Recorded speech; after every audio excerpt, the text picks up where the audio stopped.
Hello, everyone. Welcome to the Zoom meeting. We will start in a minute or so, but this is a list of the agenda for today. So the team will start when you are ready. Go ahead. I'm going to stop sharing the screen.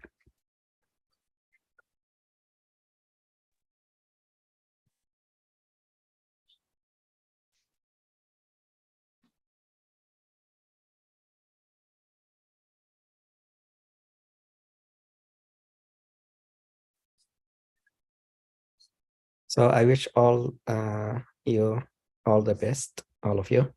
And no, it's last couple of days, weeks, and then we will hear the good news, hopefully, for everyone.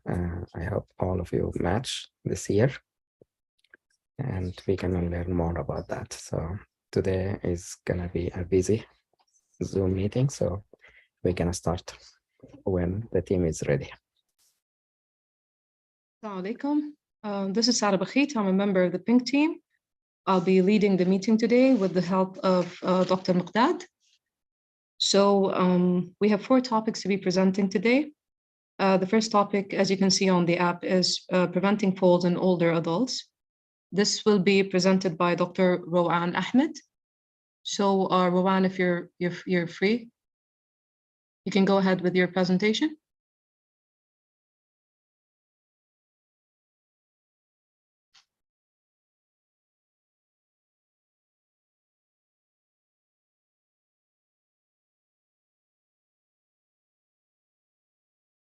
Rawan? You are muted, Rawan. Sorry, as usual, I'm muted in the beginning. But yeah, good morning, good afternoon, good evening, everybody.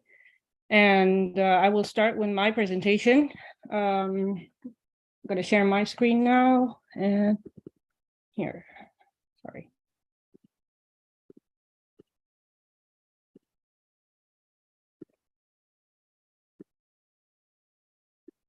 Okay.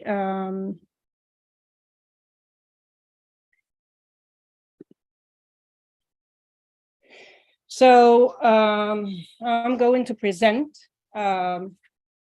falls in older adults. And starting with the introduction.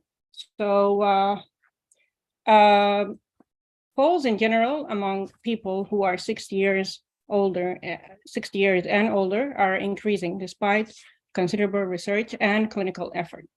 Accidental falls are widely acknowledged to be a leading cause of preventable injury, functional disability, and mortality. So falls have grown to be as a result, falls have grown to be a significant public health concern. So there are like a few points that I would like to talk about, and these cover the facts of falls. An older adult is treated in the emergency room for a fall every 11 seconds, with injuries ranging from simple cuts and bruises to broken bones. Falls are a leading cause of death among older adults. And according to the CDC and prevention, an older adult dies from a fall every 19 minutes. Each year, 3 million older people are treated in emergency department for fall injuries. Over 800,000 patients a year are hospitalized because of a fall injury, most often because of a head injury or a hip fracture. Falls are the most common cause of traumatic brain injuries. And despite these depressing statistics, falls don't necessarily have to become inevitable as people get older. In fact, most falls are largely preventable. So most of the people, injuries, I mean, after an injury, and it doesn't have to lead to something serious. So most of them, but 1 out of 5 falls does cause a serious injury, such as a broken bone or a head injury. And for those who experience a head injury, it can be very serious, and especially if these people are taking blood thinners. So, and one of the most serious falls injuries can lead to broken hips. And each year, over 300,000 older people are hospitalized for hip fracture. More than 95% of hip fractures are caused by falling, usually by falling sideways. Women experience 3/4 of all hip fractures. Women fall more often than men. Women more often have osteoporosis. So here is a little information about the cost of fall. So the estimated direct medical cost of fall-related injuries is approximately $34 billion each year. And with an average hospital cost of $35,000, sorry, here, there's a mistake. And the cost will likely only increase as this population age, and the total cost is estimated to rise to $67 billion by the year of 2020, so 2 years ago. So researchers, they found out that falls are hard to study and prevent. And they found that not every two, like each fall doesn't like have a commonality with the other fall. Like over the years, older adults who had recently suffered a fall were interviewed, and one thing is clear. So each fall occurs from the way a person's balance works, the work they were doing just before they fell, and the constantly shifting surroundings they were in. So they found out that there are like different causes for the falls, and they couldn't pinpoint what's exactly the cause of the fall. So it had a complexity. So falls had a complexity, and you have to get to the key to their prevention. So instead of saying fall, like if a person has a muscle weakness, you can't target that muscle weakness. You have to think about other factors. You can't think about a single factor, and that if you did, it will not reduce falls in older adults. So instead, researchers now think that the interventions must continually focus on a variety of individual and environmental factors in order to keep older adults secure and free from falls over time. So their current viewpoint is perhaps best highlighted by the ongoing STRIDE clinical trial. So this clinical trial, STRIDE, it enrolled like 86 primary care practices sites across the country and had over 5,400 older adults who are at risk for falls. So this STRIDE clinical trial compared the effectiveness of the current standard of care, which is primarily education about fall prevention, with individualized interventions developed by nurse. And these nurses were the falls care managers. So they were working in collaboration with primary care physicians, and they covered 8 modifiable risk factors that led to the fall. So they were like fall-related injuries. So that included the strength and balance of a person, older person, medications, vitamin D deficiency, home safety, orthostatic hypotension, visual impairment, foot problems, and footwear, and osteoporosis. So these nurse fall care managers put into account all these factors from each patient and coordinated it with the physician to target a certain intervention for that older person. So this flow diagram is covering falls risk stratification. It's an algorithm. And physicians, I think physicians, when they encounter the patients, they should cover and follow this algorithm. And as you can see in this flow chart, there are two entry points. This on the left, it includes the opportunistic case finding. Let's say a patient came for something else, not for falling. And then in that visit, the physician has to ask if he fell before or any risk of falling.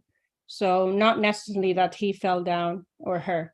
And this also includes the annual health visit. And if there are health records available, then you can look at, the physician can look at them. And this entry, all these patients coming through this entry, they have 30% risk of more than one fall in the next year. So the physician actually asked this group of patients about a fall in the past 12 months through 3 questions. And then if they fell in the past, if they didn't fall in the past 12 months, they go through, they are considered as low risk. And the goal is primary prevention, which is education on falls, prevention, advice, physical activity, exercise. So they fall in the low risk here. And then on the right, this entry, it's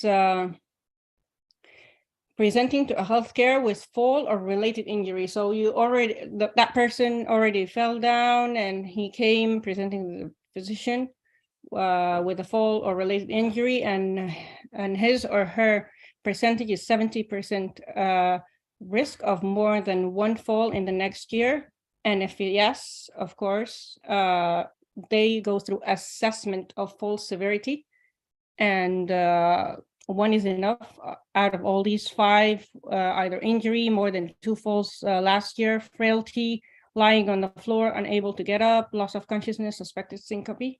And syncope should be addressed and treated or referred to a cardiologist. If no, then they go through, they are assessed by the gait and balance through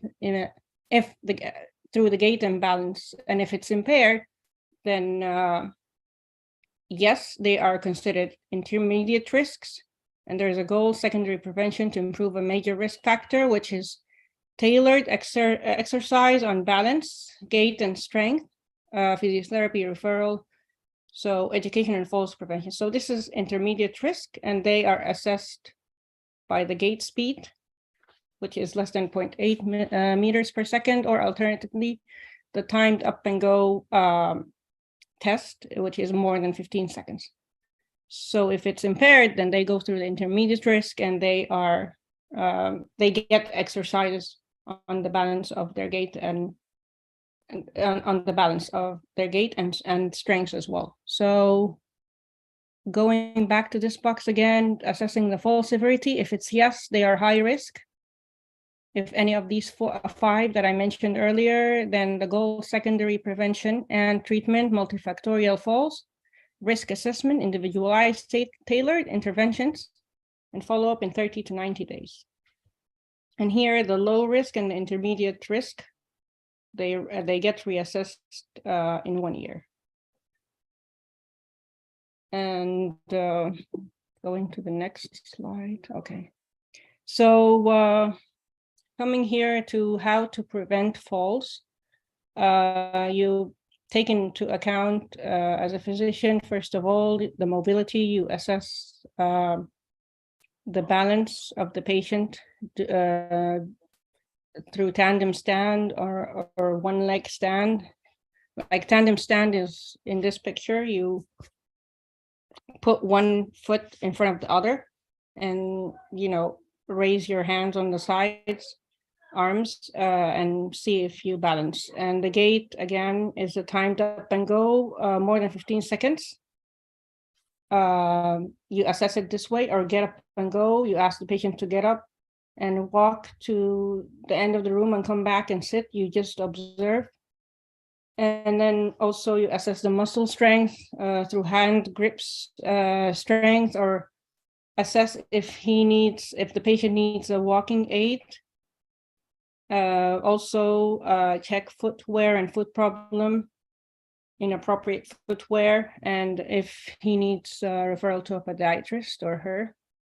And then fear of falling, address anxiety and refer to a specialist if needed. Because if they tend to fall many times,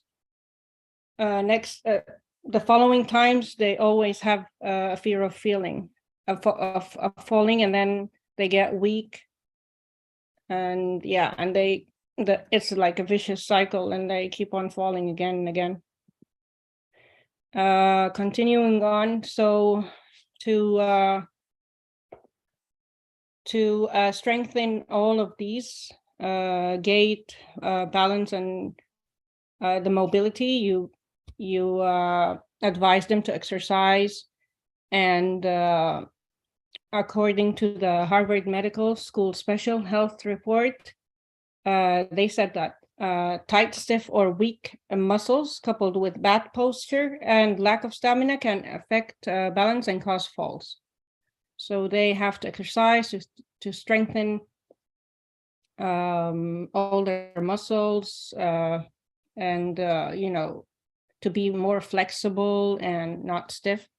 And they said that regular exercise has been approved by a doctor and can help counteract each of these factors. And according to a recent study published in the Cochrane database of systematic reviews, regular exercise can cut the number of falls by 15% and the rate of falls by 23%. It's important to stay mentally active, and researchers found that cognition is a key player in balance and fall risk. You assess that by probably by the you can do it by the Montreal, physicians can do it by the Montreal mini cognitive test, just to see where the patients stand, and they have to be aware of their surrounding, not distracted. So just to keep on going, just mentally well-being, and check if they're delirium, and their behavior as well. And like this old lady here is doing some activities on her book, just to keep her mind going on, working. So yeah, they should relax, nourish well, and exercise as well is important for staying mentally active. Continuing on, you check the sensory system for all the patients. Dizziness, vision, and hearing.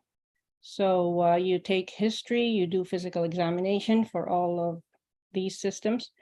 And for the dizziness, you see if there's an indication for the Dix-Hallpike, and then if they consider referral to an ENT specialist.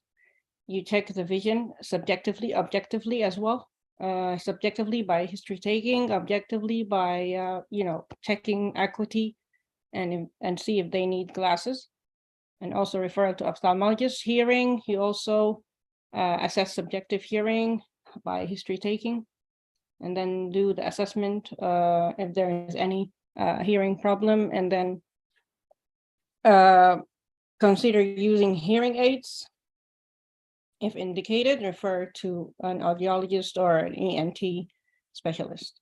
Going on, also you have to check every patient disease history.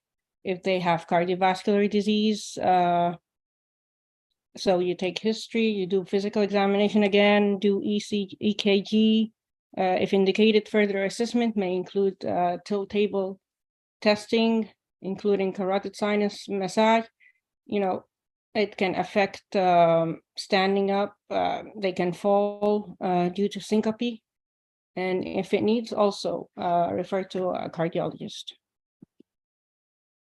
And of course, start treating the disease.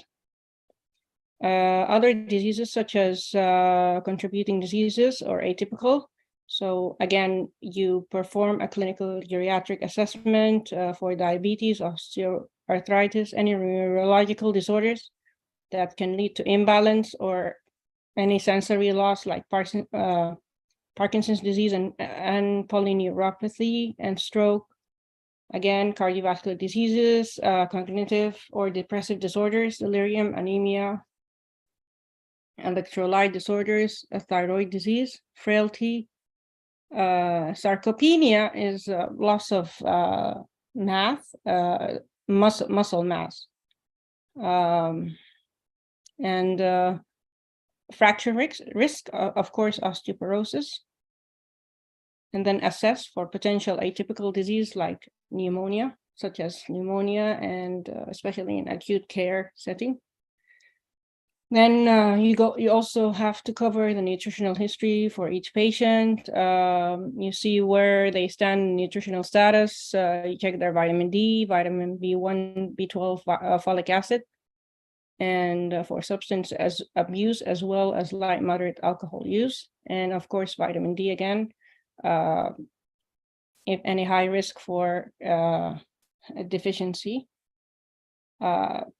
you treat it as well. You give supplements. For also autonomic dysfunction, it also affects and leads to falls, like orthostatic hypotension. You have to check it first supine and after minimum of 5 minutes of bed rest, and then repeatedly upon standing, check for symptom recognition. So before, like while they're laying down, and then again while they're standing up, and then also for urinary incontinence, assess with the 3 incontinence question screening test, and additional testing or referral to a urologist or a gynecologist. And also you have to ask them about their activities of daily living. So they're assess the activities of daily living, such as like bathing, then dental hygiene, toileting, eating, dressing, and so on, transfer and mobility, and instrumental activities of daily living, cooking, house cleaning, taking medications, laundry, and transportation, communication. So you have to ask how are they doing in each area, and also assess and treat, advise accordingly, like if you need to do an intervention. This is also important. Each older person, you have to review their medications and consider deprescribing any of the medications, such as psychotropics, antidepressants, and benzodiazepines. They can all also lead to falls. So first of all, you have to assess and see if they need them. Maybe you lower the dose, or they can't go without them, then you have to give them, but you have to be careful, and they have to take it with cautious, and see if there are side effects such as from the medication, such as drowsiness, dizziness, muscle weakness, that may alter their balance and lead to a fall. And I think the last one from preventing falls, it's this talks about home safety and hazards. So you have to advise them to conduct an annual home list. So it's better for them to reorganize their bedroom, kitchen, all the areas in their home, common areas according to their needs, so that they become more familiar with these living areas and rooms. And this will reduce falls if they know these areas more, and it will prevent them from falling and recurring over time. And also to keep their medicines, clothing, and food and dishes and other necessities for day-to-day living within each easy reach. They should also avoid scattered rugs, crumbled rugs, remove low-rise furniture, any obstacles such as coffee tables, bookcases, just to be free in their space that may clutter direct access to doors, hallways, and windows. And good lighting in their house by the day, by night, with lamps by the bed and the night light in each room, and install light switches. Also important thing, the handrails on both sides of the stairs and grab bars. And also it will be good if in the bathroom also, like here in the toilet, like stand rails. And these are essential. So coming to the end, it's important to keep in mind that falls, whether they result in injury or not, have a significant negative impact on older people's quality of life. So even just the fear of falling can lead to depression and loss of confidence, which can result in loneliness and anxiety as older people avoid outside activities and social engagements. So you have to balance everything out to avoid depression. Their mobility also can be improved. The risk of losing their balance can be decreased, and their quality of life can be preserved for years to come by implementing several preventive measures early and regularly monitoring them, so they can have a better life and a good quality of life. And the end. And these are the references where I collected my data and presented it. And thank you. Thank you, so Rawan. much. Thank you very much. Any questions for Dr. Rawan? Yes. Any questions? If no questions, I'll be moving on with the second presentation. The topic is the Choosing Wisely campaign. It will be presented by myself. I can share my screen. Okay, thank you.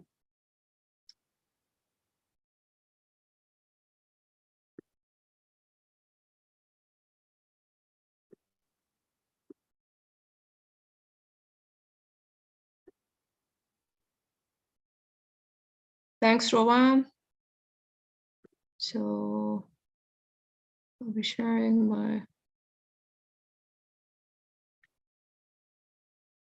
So the topic I'll be presenting is the Choosing Wisely campaign. So the definition of the Choosing Wisely campaign is an initiative of the ABIM Foundation to help physicians and patients engage in conversations about the overuse of tests and procedures, and support physicians' efforts to help patients make smart and effective care choices. So basically, a lot of doctors feel that patients are having many tests that are unnecessarily done and many procedures that are unnecessarily done. This is, to put things into perspective, this is a problem that is not everywhere in the world. So this initiative started in the US, Such problems, where I'm from in Sudan, for example, we do not have a problem with overuse of tests and procedures. But in other parts of the world, like the US and the UAE, where I currently practice, we have the same problem. So doctors order too many tests, they do too many procedures, and that is considered sometimes unnecessary, and there's a lot of cost associated with that. So this is why the Choosing Wisely initiative was started. So the ABIM Foundation, the ACP Foundation, the EFIM Foundations, we have the Physician Charter. This is basically what we're all taught in medical school, in practice, a commitment to professional competence, honesty with patients, patient confidentiality, appropriate relationship with patients, improving quality of care, access to care, just distribution of finite resources, scientific knowledge, maintaining trust by managing conflicts of interest, professional responsibilities. Then fundamental principles like primacy of patients' welfare, patients' autonomy, and social justice. Excuse me, sorry to interrupt, yes, Sarah. yeah. Maybe I don't see the slides. Anyone else is seeing your slides? No, yeah, sorry. you see it me. Sorry to interrupt. Can you just maybe restart sharing the slides? The sharing? So all right, sorry, sorry. Thank you. Hold on. Share.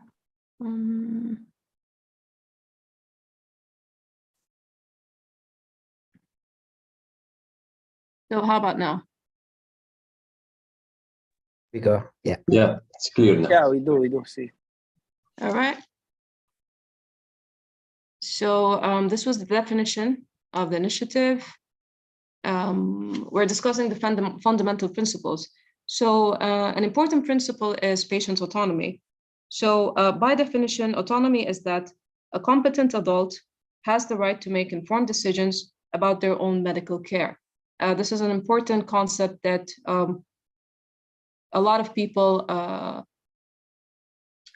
forget about in practice. The patients have the right to agree or disagree to whatever testing or whatever procedures they're getting.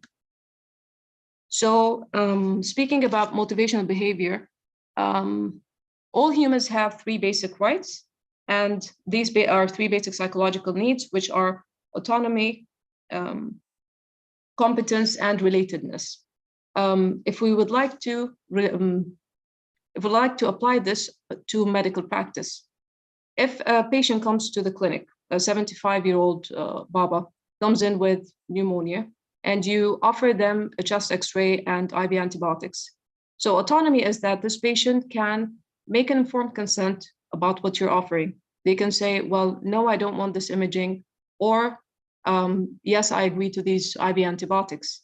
So that is their right, as long as they're competent. So this is a 75-year-old patient. You want to know whether they're dementive or not, whether they're delirious or not. Can they make that decision on their own? In terms of relatedness, this is usually accomplished by good communication. So you need to treat the patient well. The patient needs to feel respected and understood and cared for. So if we're applying the self-determination theory to clinical practice, this is what it would look like, having autonomy, competence, and relatedness. So activating professionalism. So the Choosing Wisely campaign, the initiative gave the societies a chance to be involved in the initiative, where they were encouraged to come up with their own recommendations, as long as they provide the evidence to support that. An example would be mammogram. So if a certain hospital says, well, or a certain society says, women of a certain age need to do a mammogram at this time. So a mammogram is a test that's not cheap. If you have the evidence to prove that doing a mammogram for women of that certain age is beneficial, then you can add that to your Choosing Wisely campaign. So to give an idea about the size of this initiative, there are 60 specialty society partners. There are more than 230 recommendations. There are 23 grantees, more than 163 journal articles, 36 participants in the Choosing Wisely campaign. So looking at the numbers, this is a huge campaign. A lot of people are and a lot of societies are involved in it. So this was a question that was asked for to primary care physicians. Do you think your patients are getting too little or too much care, or too much healthcare, which means too much is done for them? So 42% of you as primary care physicians believe that their patients are getting too much care. Only 6% were receiving too little. So most of the doctors were admitting that they're doing too much for patients. So a very good question would be, why are doctors testing more? So who controls healthcare costs? So there was a survey that included 2,400 physicians, and they were asked that who controls healthcare, or who has the major responsibility for controlling it. 60% of doctors said that trial lawyers do. So unfortunately, there are a lot of lawyers who benefit from suing doctors. And this causes doctors to do more tests to kind of prevent themselves from missing something and being sued, basically. So 59% of the doctors said that health insurance companies do. 56% hospitals and health systems do. Another 56% pharmaceutical and device manufacturers do. 52% believe that patients do. 44% believe that the government does, and only 36% reported that practicing physicians have the major responsibility. So you can see that doctors feel that they are not in control of the healthcare costs. They're looking at lawyers, pharmaceutical companies, other people who are in charge of this. So there was a discussion about deficit. Where are the healthcare cost savings? So deficit pressures are making cost control inevitable. It will only be successful if physicians stop looking to others to find solutions and focus on approaches that improve the care for patients with chronic illnesses. So with the COVID pandemic, the deficit in healthcare became even more and more obvious for a lot of people, that there is a problem. But then if you look at it's always easy for a CEO to sit and say, well, you're spending too much money. So as a clinician, sometimes you feel that, yes, there are a lot of tests that are being done, but most of the tests are indicated. How do we reduce healthcare costs? The first thing is to reduce waste, which is what the Choosing Wisely initiative does. So identify areas of potential waste. And when we say potential waste, we're talking about unnecessary tests and unnecessary procedures. And encourage physicians to openly discuss options with patients. So most of the time, during this time, especially, patients come after seeing something on social media or after reading about something in Google. So a patient comes, I have a headache, I read in Google, I need to get a CT scan. So unfortunately, there's a lot of misinformation that we have to deal with every day. When you see patients, you have to tell them, well, no, this test is not indicated, it's not necessary. You have a discussion with the patient, and if they're not convinced, if you don't take the time to explain to them why it's not necessary, they go and they get it at another clinic or at another facility. So one of the things that needs to be done is education, that the same modalities, whether it's social media or television or so, need to be involved in patients' education. Because 1/3 of physicians, they respond to patients' requests with tests and procedures that are not necessary. So this is a list. This is not the complete list, but this is part of the list for the Choosing Wisely partners, just to give you an idea of how many societies are involved in the Choosing Wisely campaign, and the health system networks as well that are involved in the Choosing Wisely campaign.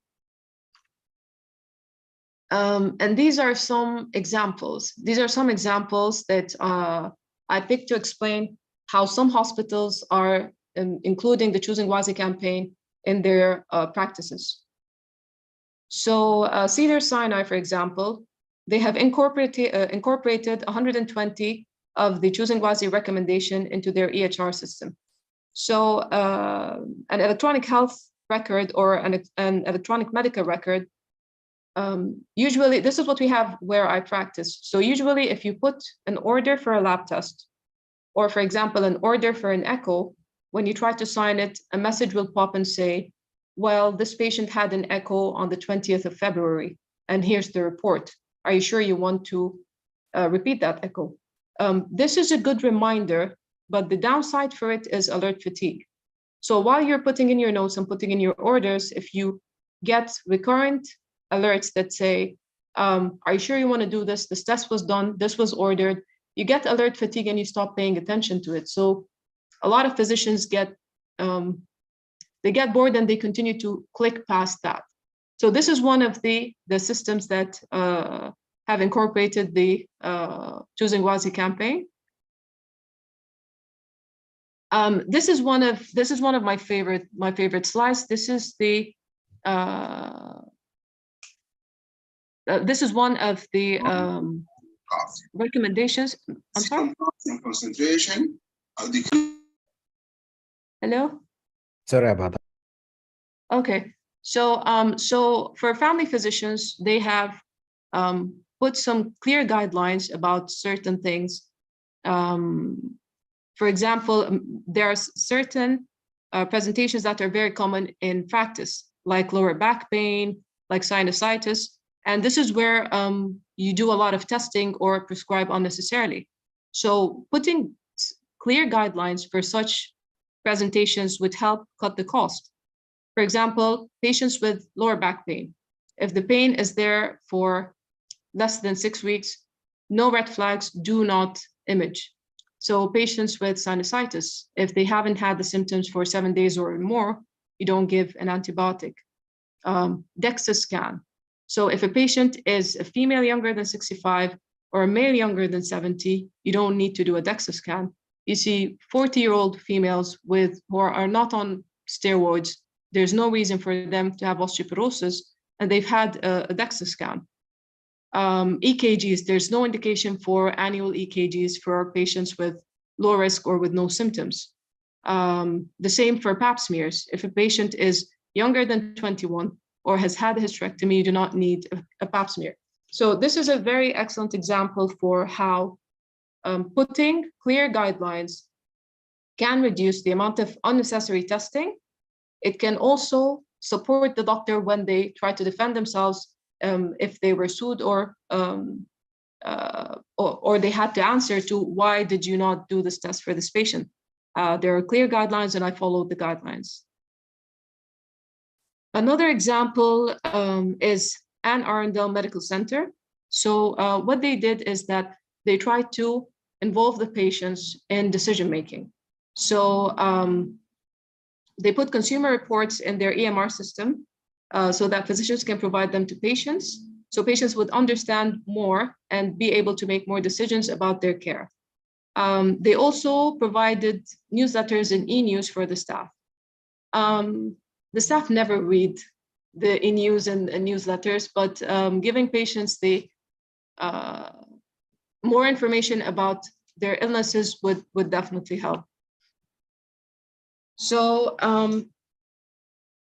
this is in hospital medicine, which is actually what I do. So the quality improvement in the University of California, they focus on overuse as well, but they weren't doing much better than other hospitals. So what they did is that they looked at certain things like covering medication for stress ulcers, blood transfusions, telemetry monitoring, and certain lab tests. So people forget that telemetry is also something that we can waste a lot of. So it's a lot of money and it's a lot of waste because we put patients, for example, on telemetry and we forget about it. And the next thing you know, you're looking for telemetry boxes and you don't have them. So it's important for quality to look at these small things that can reduce cost and provide treatment for patients who need it. Another thing is cutoff points for blood transfusions or unnecessary prescribing of PPIs. So what they did is exactly the same as what my facility did. which is they have a board or a committee that has physicians and finance administrators. So what a meeting looks like is that you would have graphs. You would sit in a meeting with your other colleagues, and they would have graphs and numbers and say, well, this is the amount of tests that you've been doing. This is how many comprehensive panels you're ordering, how many CT abdomens you're ordering, and they compare what you order to your colleagues in hospital medicine. So if you're ordering something excessively, they would look into that.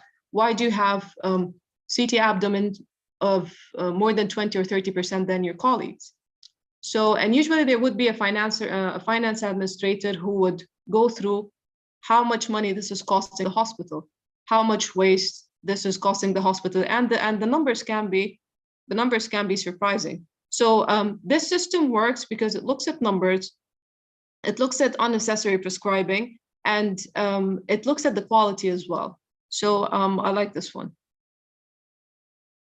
Another example is radiology. KP Colorado, they did this review with radiology. So they looked at the orders for 5 specific areas, including patients who complain of headache and low back pain. Very common, lots of CT scans, lots of MRIs that are unnecessary. So what they did is that they had meetings with physicians that were found to be ordering more than other physicians for the same kind of patients. Of course, you find the medical directors saying that the staff is welcoming and they like being questioned about the test that they're doing, but that's usually not the case. So this is another important thing, that imaging is another area where a lot of waste happens, a lot of unnecessary images happen, and it's important that the Choosing Wisely is involved in it as well. So these are the Choosing Wisely grantees, also a very long list of societies, including the American College of Physicians.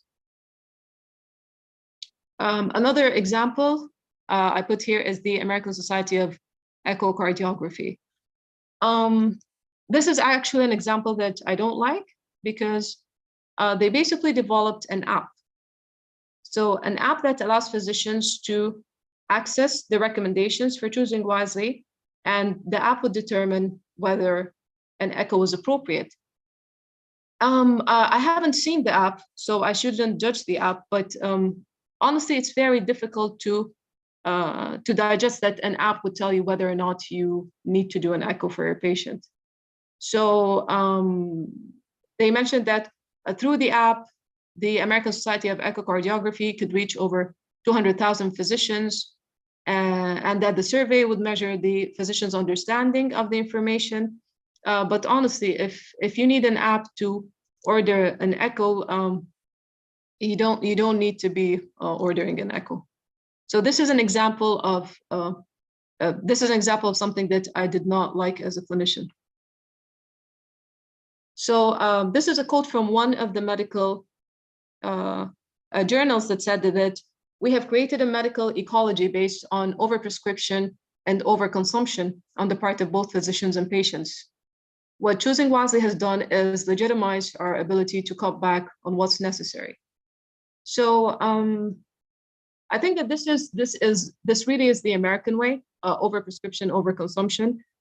The US is known for over-consuming products in general, and healthcare isn't any different, unfortunately. I do like the idea of cutting unnecessary testing, reducing unnecessary procedures, because we see that a lot. But I also don't like the idea that some physicians would do less work because of the pressure they're getting from CEOs or from hospital management. I think that the testing should always depend on the doctor's medical judgment, not someone else. So if you think that the patient needs a test, if the test is indicated, you should always do it. So this is a discussion for you guys. First question is, why do you think doctors order too many tests? Anyone? Hello? Hi. Hi. Very nice presentation. In my opinion, I'm coming from Sudan. As working as a physician down there. What the difference I notice here? The patient is more educated, and they ask for a test many times. And I see I volunteer a clinic. They go to many clinic asking for the same test. This it's kind of like putting pressure on the physician.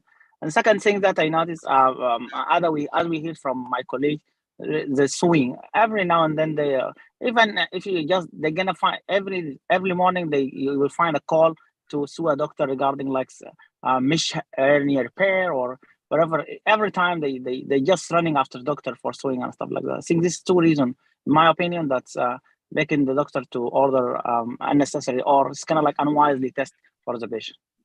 This is in Sudan. In Sudan or here, there's a difference between here. In Sudan, if you don't do it, they're gonna do it by themselves in the lab because there is no regulation. Yeah, exactly. Yes, this is true. This is true. I also think that the fact that the tests are easy and available. So there's a culture of things being very easy and available. So you're sitting in your office, you click a CT, patient is shifted to CT, and you have a report in the system in an hour. So just having that easy access to healthcare without having to think about it twice. Okay, I'll do a CT with contrast, and then I'll see if there's anything. If there's not, then well and good, and the insurance will pay. So I think the easiness, and as well, like you said, just the fear of being sued and everything. So another question is, any examples for a way to reduce unnecessary testing that were not mentioned in the slides? It could be an example from where you practice or something you read somewhere. Hello. Oh, Hi. Go ahead, please. I'm Talal. I have experience working in Saudi Arabia. The health system in Saudi Arabia is socialized. Everything is free. I think this is one of factor to be a doctor. Always they order many tests. The other factor, I think, is the medical legal problem, because a lot of doctors they do this test to protect themselves from the medical legal problem. Yes, I think that's the culture in the Gulf area. So we have the same problem in the UAE. Yeah. The other thing, I think the problem, the patient demand sometimes, especially in Gulf area, they request some tests to because they think they need this test to rule out some problem or like this. All that factors, I think, they affect the decision of the doctors in Gulf area. So do you find ways that you can reduce this testing? In Saudi Arabia, I have experience in two different sections. I worked in health government and in Saudi health government, and also in military hospital. The work in military hospital is different totally from the work in the other area, because they have many guidelines, they have a quality department, and they can control The testing. The testing, yeah. Okay. Do we have any doctors from the NHS here? Anyone who worked in the NHS? Because what I understand from my friends who work in the NHS, that the system there is very strict, and they cannot order any tests that are unnecessary. And even when the test is very expensive, they're very cautious with that. So I think having a system that supports you would make a lot of difference. So this is the website. Hello. Hi, go ahead. So I work as an internal medicine specialist down there. I have some experience of reducing unnecessary tests or unwise requesting tests, especially if I Yes, have please clear share. diagnosis. If I have clear diagnosis and the patient insisting like to do CT, and I told him this is kind of like migraine or stuff like that, I start him the treatment and I ask him to come after 2 weeks, and the visit will be free. Like if he come into my clinic, I will not charge him again, and we see if he's improving. I will not do a CT for him, and it's kind of like with education, and it's kind of like a frequent follow up. It reduces to some extent the requesting unwisely test. As my So good experience. communication, basically. Yeah, good communication and Good giving the patient communication. ability to come back if it doesn't improve or stuff like that. It help you. It's kind of like make the patient don't go. He will not go outside or she will not go outside do it by themselves. At the same time, they're gonna come to you, and if you feel improved, they after that time they're gonna follow your advice regarding not doing an unnecessary test. It's gonna work for some patients. All right, that's a great plan. Where do you practice? Sudan. Okay. Thank you very much, and thank you for everyone who's commented, and thanks to my team. I think the takeaway message is that as a clinician, I will always order a test that I believe my patient needs, and not succumb to the pressure of cutting costs if it is not in my patient's best interest. So thank you, everybody. That's the end of my Hello, Sarah. presentation. Yes? Yes, I want to add something. Currently, I'm doing my observership at infectious disease in Tampa General Hospital at Tampa, Florida. So I'm doing under one of the best attending over there. So she always mentioned about the test result. Try to narrow down the diagnosis first, and she always repeat one sentence. When more you know, less you do. When less you know, more you do. So first of all, we narrow down the diagnosis so we can, order less tests, because it's, of course, it's also burden on patient to sometime insurance not cover most of the tests. So we try to narrow down the diagnosis. In that way, we can, order more less tests for patient. So basically, you're good history, good examination, good clinical practice. Yes, Yeah. he always repeat the sentence. You have to know about the diagnosis first very well. Then you have to go for the test. This is the only way, because he always also mentioned always try to treat the patient, not the test. We sometimes order a list of the test and we couldn't find anything, and we sometimes not reach the diagnosis. But sometimes if you take the time and you sit and you talk to the patient, they will tell you what's wrong with them. Yes. Yeah. Thank you, Dr. Maya. Thank you. So that's it for my presentation. The third topic is about Loom, the video app. It will be presented by Dr. Naod Belay. Naod, are you there? Yes, I am here. Can you hear me? Yes, I can hear you. Go ahead with your presentation, please. Okay, let me share the screen.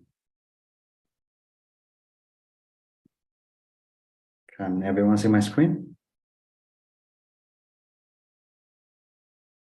Yes. Yes. Good. Hi, everyone. I hope everyone is okay. By the way, very nice presentation, very interactive. Thank you.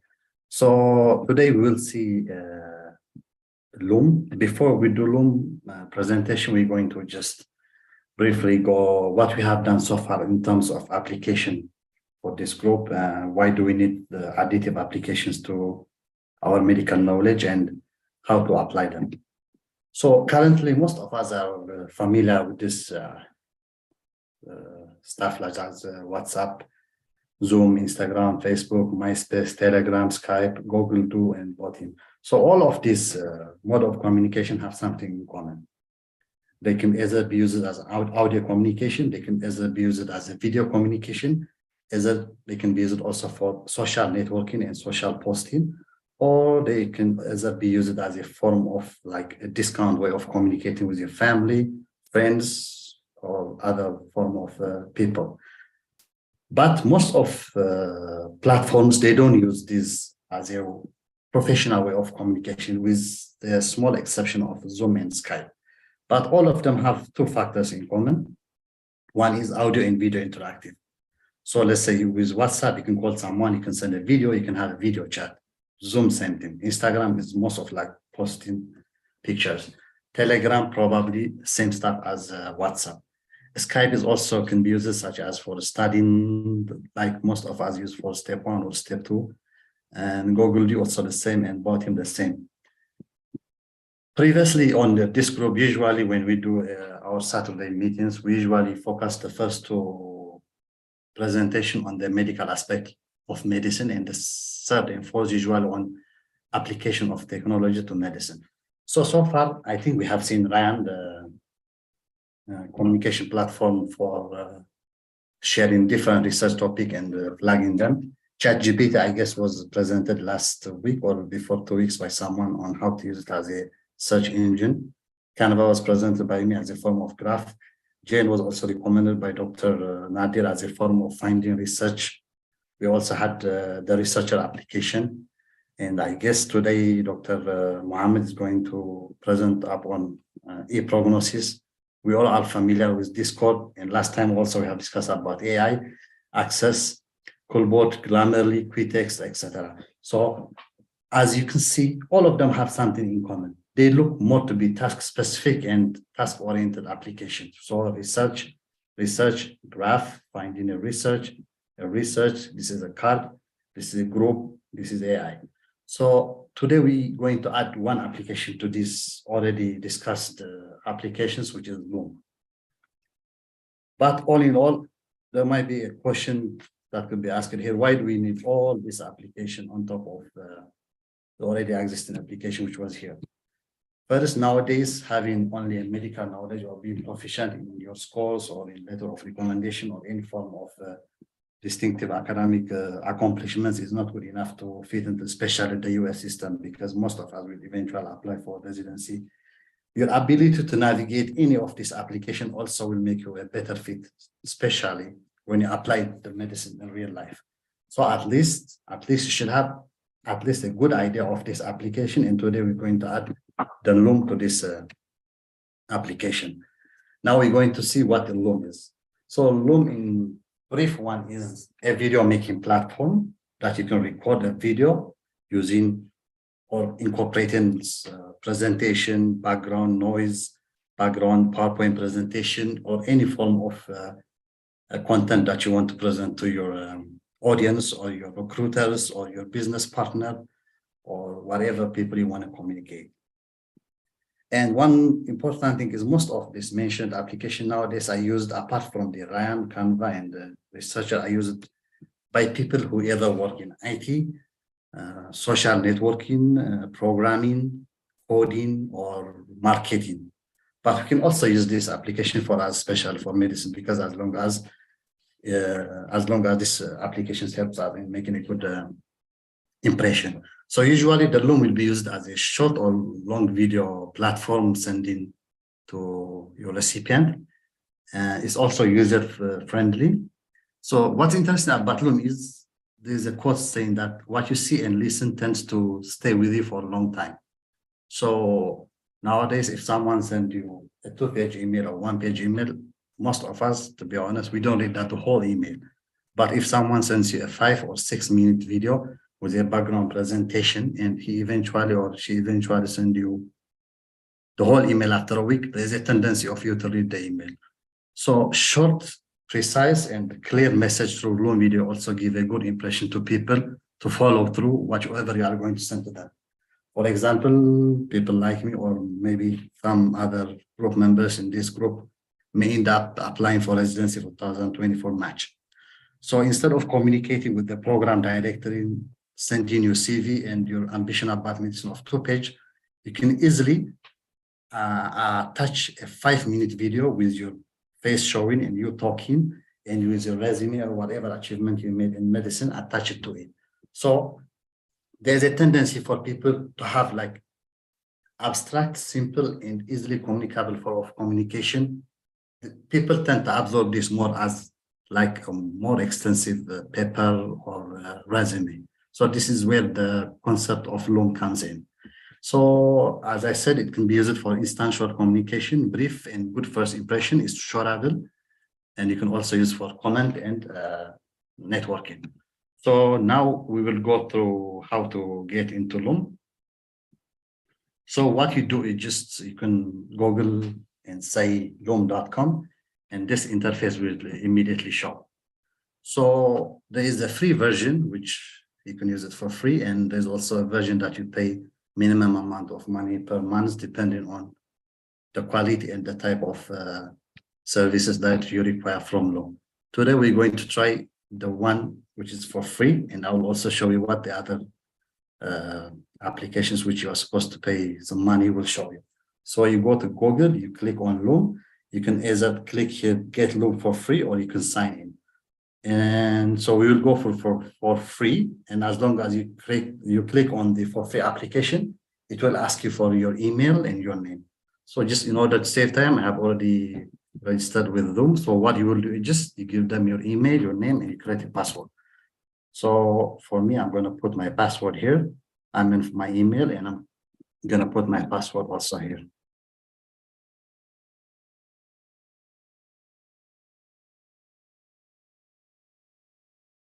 So when you log in, this is the first interface you will see in the platform. I made it intentionally blank so that it will be easy for us to understand how the Loom works.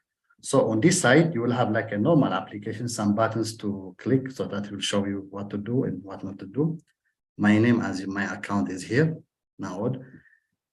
Home is where the interface will show you this. So you will be requested or required to just make a free trial of your first video.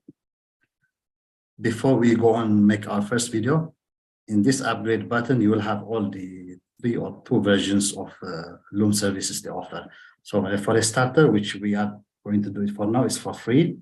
5-minute recording lengths of video are allowed to be uploaded. You can use up to 25 videos per user. And the business one will have an access to unlimited video. The lengths of video that you upload can be unlimited. And the spaces in the company you can share. So you can bill it annual as $12.50 per month. This is more like the more extensive where business executive and CEO use. In the My Library, you will have already registered videos, what you have created before. Notification are like any form of notification where they send you on upgrade or on purchasing new products and stuff. History is what you have created. So I intentionally cleared every video that I created in this platform so that I will show you how to create. So we have gone through on how to log into Loom, what we can use Loom for, how to incorporate Loom into our daily life, which most of us can send as simple video to other people, or advertising, recruitment, application, job application. So as soon as you run the initial login into the platform, you can click here, record a video. So either you can directly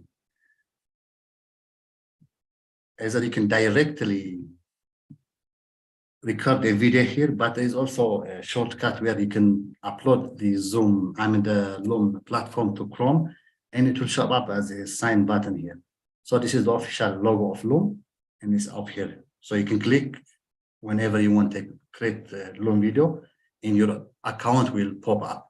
It's like having my Gmail here, my files here, my Zoom meeting here. As long as you want them to pop up, you just click. So you can also do the same thing with Loom here. Now let's go and create a simple video. Let's say record a video. As soon as you click the record a video, you see me here? Does anyone see? Yes. Yes, yes, we do. So we have 3 options here. The camera will only record me in terms of camera, and the background will be blank. The camera and the screen will show whatever screen I'm sharing in the camera or the picture of myself. And the third one is screen only, which means this will be blank and I will be recording a video depending on a screen. So just to save time, we will go for screen and camera. So my video is going to be here. The screen of whatever I'm going to share is going to be here. Always, you can have a default built-in speaker on your cell phone, your camera, your laptop, or you can have an external earphone. And the camera can be integrated into your computer, or you can have a side camera. And we do have a bunch of buttons here, which all of us can play with it when you are free. I don't think this is a bigger task to focus on. You can adjust for light, flip camera, use photos, control menu, recording cut down, and show recording time. For example, if I clicked here, the 0.0 stuff will disappear. But if I click here, it will come up. Then let's start in our first Loom video. So when I click start recording, it will record whatever I'm going to say to the Loom account. So let's record a 1-minute video saying a simple introduction of myself, or any form of things that I want to say. So we click on start recording. As soon as you click on start recording, it will give you an option of like, do you want the entire screen to be included? Do you want the window only to be included, or do you want the prompt to be included? So let's try for the entire screen to be included for now. Click here, we start share. So it will do a countdown. So as long as the countdown stops, and you will see a record button here. So currently I'm being recorded and the time is going. While you record on your video in Loom, try to look at the camera, because I'm just trying to explain to you now that I have to look at the different buttons that I have to click. But generally, you have to focus on the camera, because the message is you have your information in the background, and you have to kind of like look to the camera to make it more approachable and well appreciated by your viewers. So currently I'm recording a video with a background of here. Let's close the Loom here, and let's say a simple introduction for the new people who are joining the TGRF research group. So I will say, like, you have to click here. The video is still on. Give it a minute. So supposedly I'm giving an instruction to people who joined it recently to the group. I say like, okay, my name is Mr. X. This is how you log into the new TGRF Research Fellowship application. All you have to do is copy the address, meeting ID for the Zoom, and passcode, and you can do this and stuff. But at the same time, that time is going. And whatever I have on the background is being recorded. So let's close this one for a while.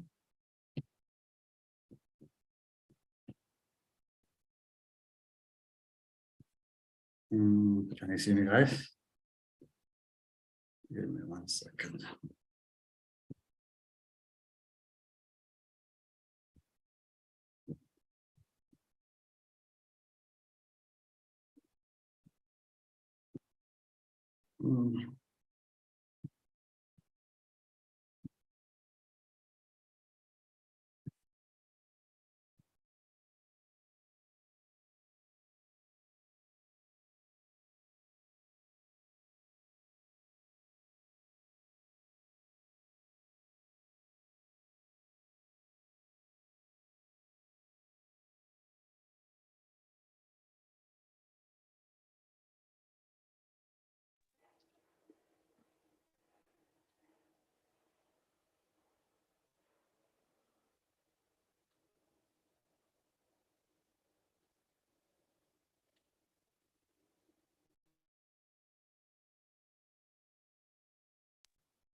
I think he Dr. Naod, leaves. are you still there?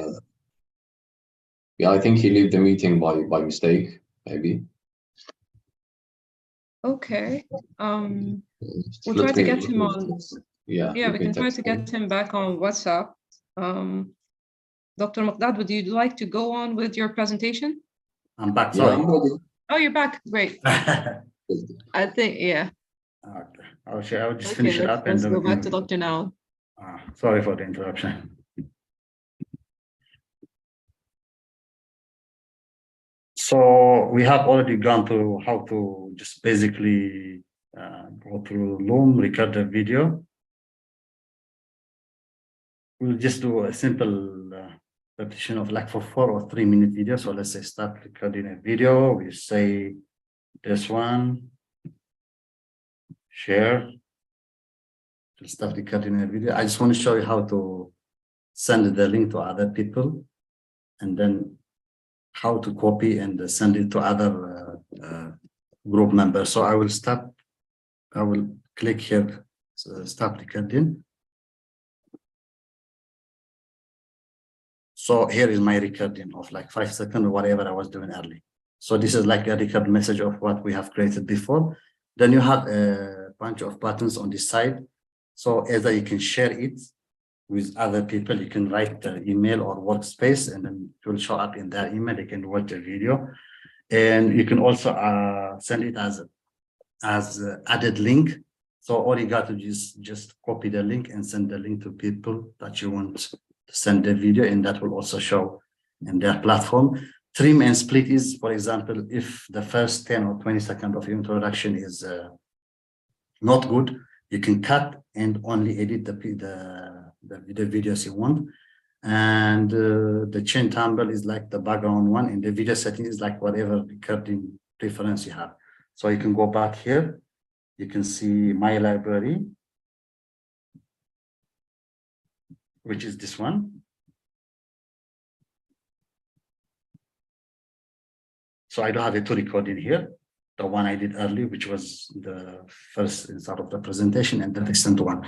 So I can either click here and say, share videos to different workspaces of people who are using the same Loom as me, or I can either copy the link and send the link to other people, or I can add other actions such as rename the video, share, duplicate, and other buttons.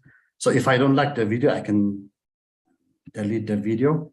If I want to share with other people, I can either press the buttons here, and this will show up like a 4 or 5 minute video in the recipient, and you can attach it to email and add other added notes so that your recipient will have a brief 5-minute video and whatever message you want to convey to them. Then after you are done, you can log out as always, and you'll be done for the day. Thank you, everyone. Thank you very much, Dr. Naod. Just a quick question. So if you send the link to someone who doesn't have the app, do they need to have the app to check it out, or it can open on Chrome? So on Chrome application, you can have it like a pop-up button here. So when you click it, you can see it. But from what I have understand, when you send the link, especially people who are outside of your workspace, I think they can either log in through the Loom or they can click it directly. Okay, thank you. Thank you very much, Dr. Naod. We will move on to our fourth presentation about ePrognosis. Will be presented by Dr. Mohammed Miqdad. Dr. Miqdad, you can go ahead. Yeah, sure. Thank you so much. So, hello, everyone. I'll share my screen to start my presentation. It's a bit quick and easy topic. Let me, Dr. Naod, can you stop sharing the screen, please?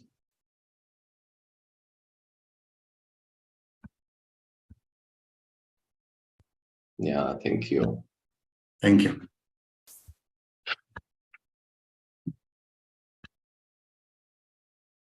Can you see the slides, guys? Is it clear? Yes. Yeah. Good. Yes. So one of the tools that has been created by the University of California, San Francisco is the ePrognosis, which is actually a very helpful and useful tool to predict or estimate about the prognosis for your patients. The goal for this tool is to create a repository of published geriatric prognostic indices where clinicians can go to obtain evidence-based information on patients' prognosis. It was also designed for the elderly population who do not have terminal illness, such as advanced congestive heart failure or cancer. And for those patients who have terminal illness, such as advanced dementia, cancer, and so on, there is a specific prognostic indices must be used, which is the palliative performance scale. The info on ePrognosis is intended as a rough guide to inform clinicians about possible mortality outcomes. You can use it in the clinic-based patient, nursing home, hospital setting, and lastly, hospice setting. Usually in the clinic-based or patient lives at home, we use the all-cause 10-year mortality risk. In the nursing home, we use the 6 months mortality risk. And for the hospital setting, all-cause 1-year mortality. And lastly, for the hospice setting, we usually use the palliative performance scale. A definition for all-cause mortality risk, it's the actual percentage of subjects per 1,000 who will die from various disease or any cause during the next 6 months, 1 year, or 10 years. Regarding the palliative performance scale, which is being used for those with terminal illness, such as cancer, it's a useful tool for measuring the progressive decline of a palliative resident or patient. Now I need to demonstrate with you guys and show you the website. Just a second.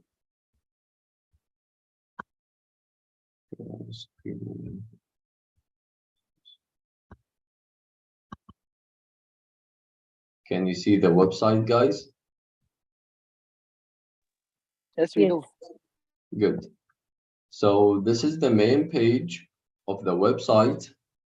We have mainly 3 tools to be used: prognostic calculators, time to benefit, and cancer screening. Let's try the prognostic calculators.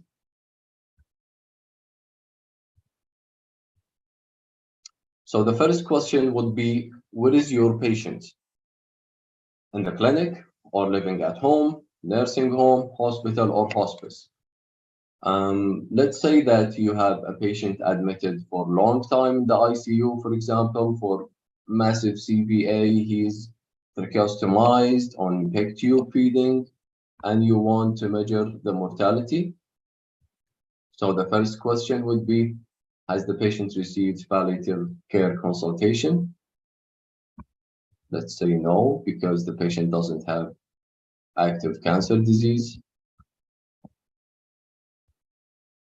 And it's been also provided with 4 languages. You simply go through all the answers, all the questions, and then it gives you an estimated prognosis. What is your patient biological sex? Let's say that he is a male on discharge. Does the patient need help from other in order to bath? Let's say, yeah, he's a bedridden, so I would say yes for bathing, dressing, transfer, yes, toileting, yes, eating, yes, congestive heart failure, no, I'll keep it no. Does your patient have solitary metastatic cancer? So I'll keep it no. What is your patient admission creatinine? Okay, let's say below 3. And lastly, what is your patient admission albumin? Let's say 3 to 3.4. Calculate the risk. So if one of the patient family ask you about the mortality rate for my dad, so you have a rough data here which showed you that this patient total score is 7, meaning more than 6, it's actually more than 64% mortality rate.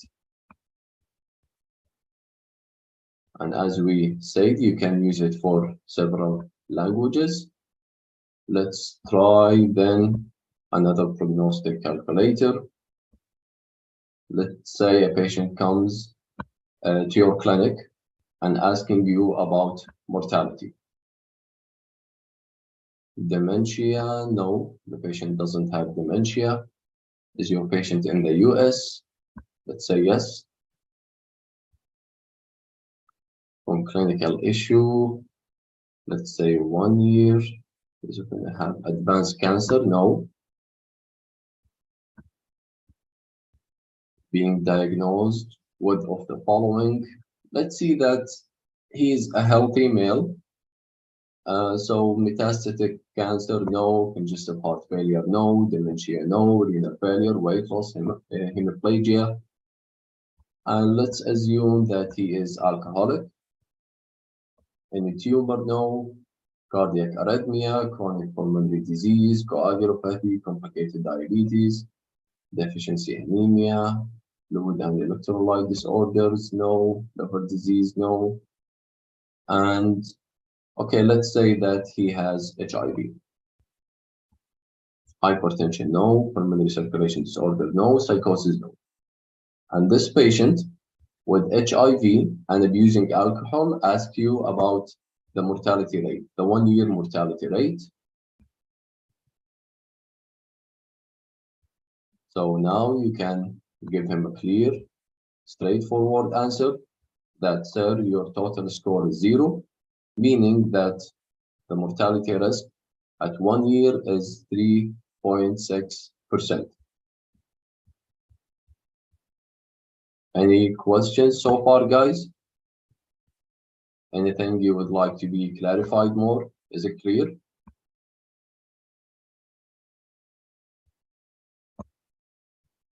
So can we go Hello? for cancer screening? Everything's Hello? good?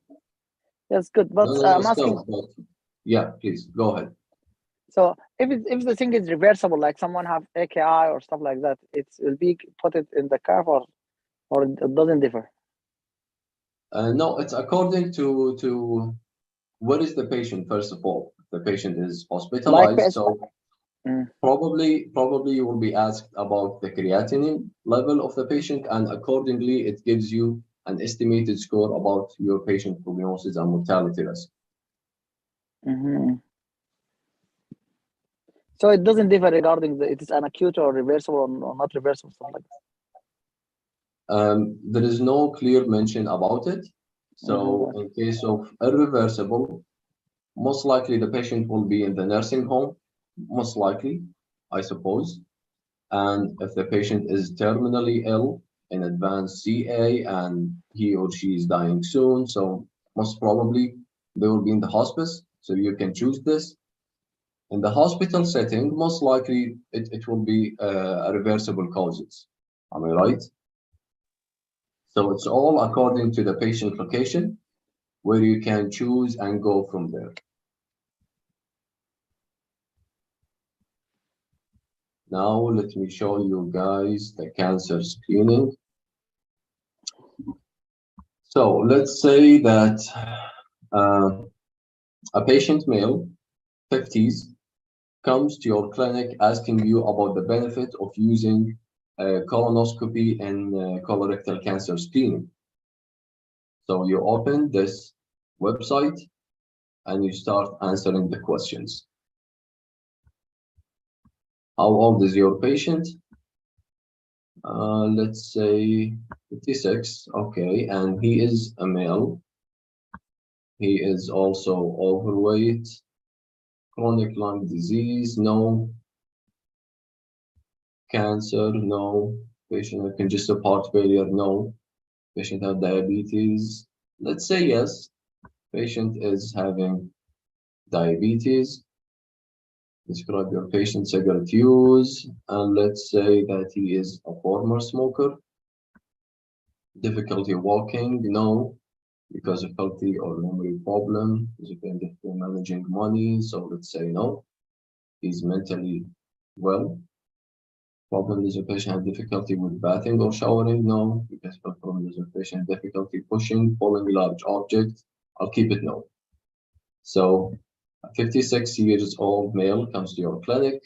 He is a former smoker, overweight, with history of diabetes. Ask you about the benefit of colonoscopy and colorectal cancer screening. When you calculate the risk, it's mentioned here, it is not clear that getting screened for colorectal cancer will help this person this person's thoughts and feelings should be the major driver of the decision. But in case if you put like the patient is actively a smoker and he is overweight with multiple risk factors, so this chart over here will go down to the benefits. Let me show you another example of a lady who asks you about the benefit of doing mammography for breast CA screening. Let's say that she is 86, female, and she is overweight. Let's say that she has poor health, chronic lung disease, no. Has your patient ever had cancer? No. Congestive heart failure, yes. She has heart failure with diabetes. She is a former smoker. Does your patient have difficulty walking? So 86 years old, most likely. I'm gonna say yes. In the last 12 months, how many times was your patient hospitalized overnight? So let's say that she was hospitalized more than twice. Yes, I would say yes. She needs help in daily activities. And I would say also, yes, she has difficulty in managing money, paying the bills, and all of these stuff. So I would say yes here. Difficulty with bathing or showering, also yes. Pushing, pulling, I'll keep it no. So for this particular patient, you click to calculate the risk, and the result is screening for breast cancer, particularly for this patient, is more likely to harm than to help. Thus, screening would generally not be recommended for this patient. And I will show you quickly the last tool, which is time to beat. Simply that chart explains or clarify to you about when you initiate a medicine for a certain disease, and then when do you expect the benefit for the patient. For example, in methylphenidate, in a patient with major depressive disorder, for instance, it showed you that the green color is generally recommended and the red color is not recommended. So it shows that initially it would be of help and benefit to the patient, and later on, after a couple of weeks, it's not. In contrast to SSRIs for depression, because of SSRI usually works after 2 to 4 weeks, so initially it wouldn't be any helpful for the patient, but after a couple of weeks, it's gonna be helpful.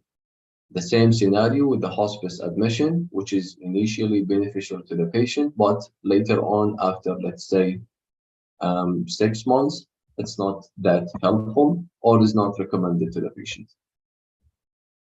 Here it showed you also when you initiate a medicine for high blood pressure or statin for cardiovascular prevention, that initially it's not helpful to the patient, but later on, yes. Endocrine and cancer screening by colonoscopy and mammography. Initially, it's not helpful until approximately after 8 to 9 years, or let's say 8 to 10 years, it's going to be beneficial to the patient. I hope you enjoy this valuable tool, guys. I found it really helpful to answer the mortality question for every patient. Do you have any question for me today?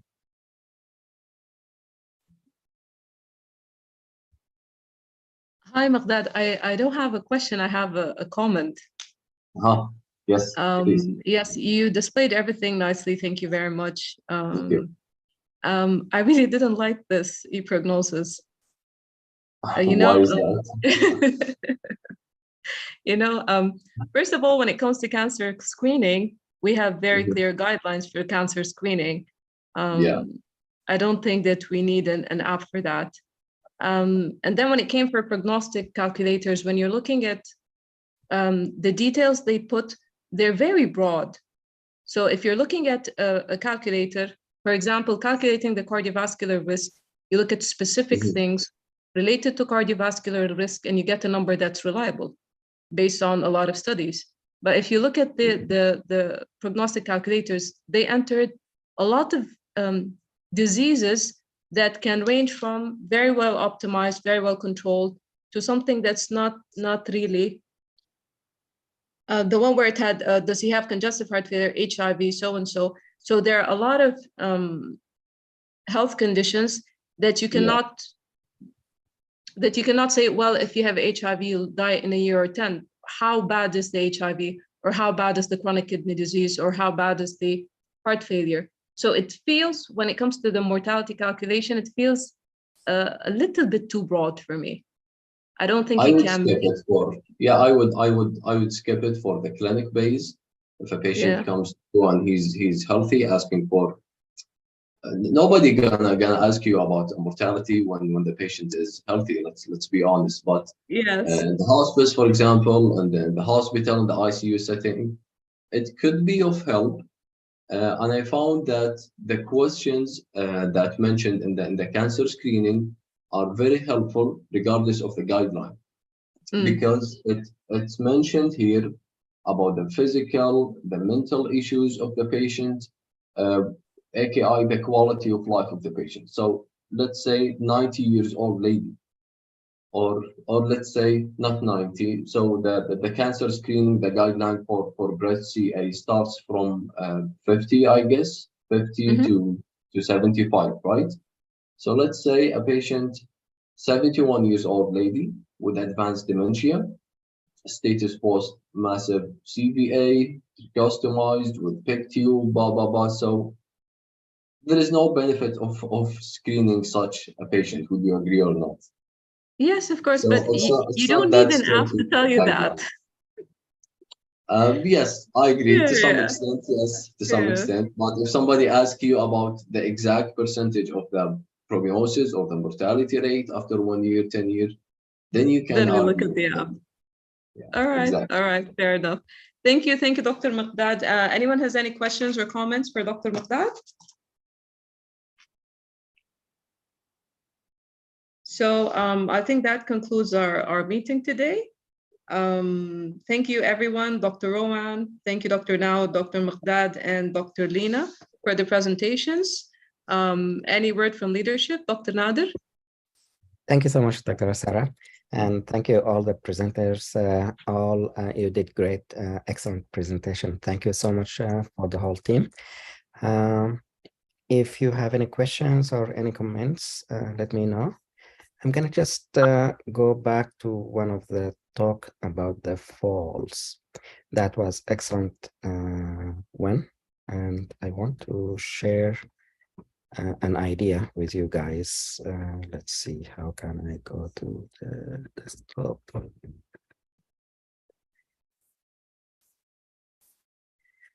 So I'm gonna share the screen. I got a screenshot. I'm gonna share with you.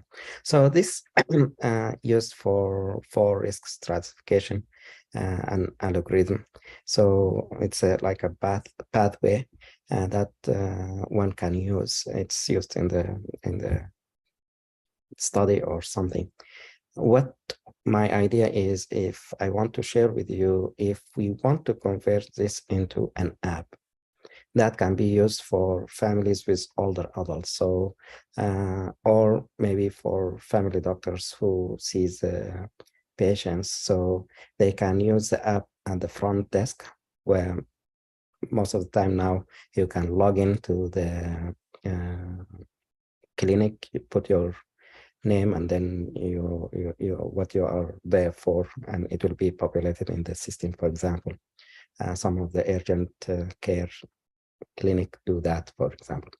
So if we can develop something that can be used initially by the clinic staff, so that the doctor, when they see the patient, they can discuss the risk of fall and how they can plan ahead to prevent or manage this in advance. So, for example, I can share with you how we can do that in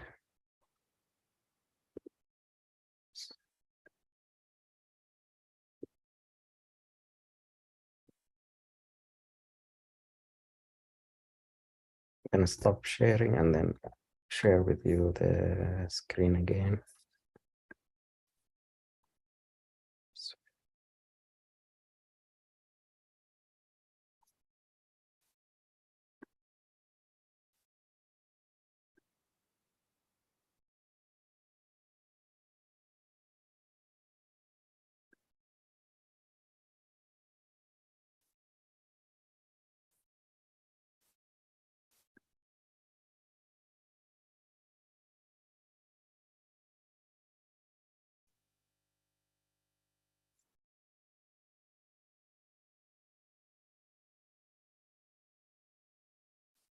So if you start, for example, worksheet or spreadsheet, you can put your questions here, question number 1, and then question number 2, and then you go further, question number 3, and then you can put the answers here, answer number 1, for example, possible answer number 2 for the same question, and then second question, the answers. So it will be like a list of options for the screen that you were using. Let's say the first question was, did you have a fall in the last 12 months, for example? So you can put your question here, did you have a fall in the last, whatever, 12 months? And then the answer can be in another sheet. So yes, no. So yes or no. So the title will be yes, no question. An option will be either or. If you want to add, let's say, a specific question and there are options, let's say gender. So it's going to be female and male, for instance. So these are options that the patient can click 1 or 2 out of them, or the ethnic group, or the whatever you want to add, for example, group. You want to 50 to 60, for example, 60 to 70, something like that. So they can click instead of entering the data. So you put this in the sheet, you can name that options. And here you can name that the data, where the patient will click on some of the questions and select some of the answers. Similar to the first question, for example, in the past 12 years, did you have any fall? Then they have the option to say yes or no. If they say yes, then your app will go to the second question, similar to the Dr. Miqdad was saying in the ePrognosis. So they click if the patient in a setting like clinic, hospital, something like that, depending on that, they can go to the next question and they have another question. So you can build your flow same way. So the second question will be, did you have injuries with that fall? For example, any injury? And the answer will be either yes or no, the same way. So if they say to the first question no, then you recommend that they can follow up next year. You will do the same question again, and it will be listed for the doctor to enter in the EMR, for example. If they say yes, then the following question will be any injuries. If they say yes, what type of injuries, what they did, something like that.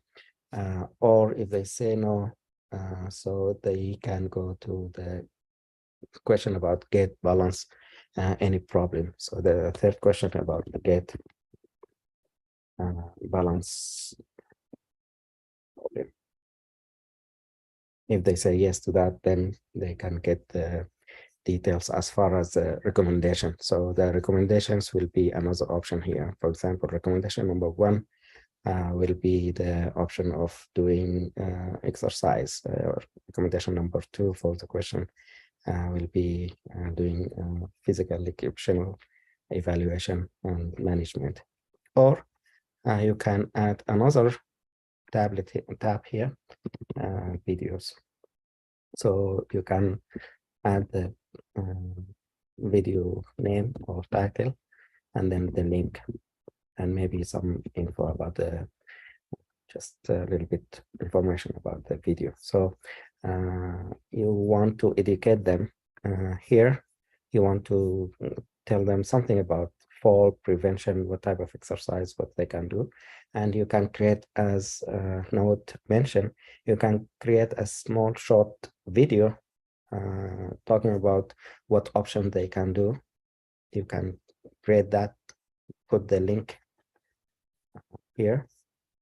It's going to be loom.com/whatever XYZ, your link for 5. And then you will hear education about fall prevention, for example, something like that. And you can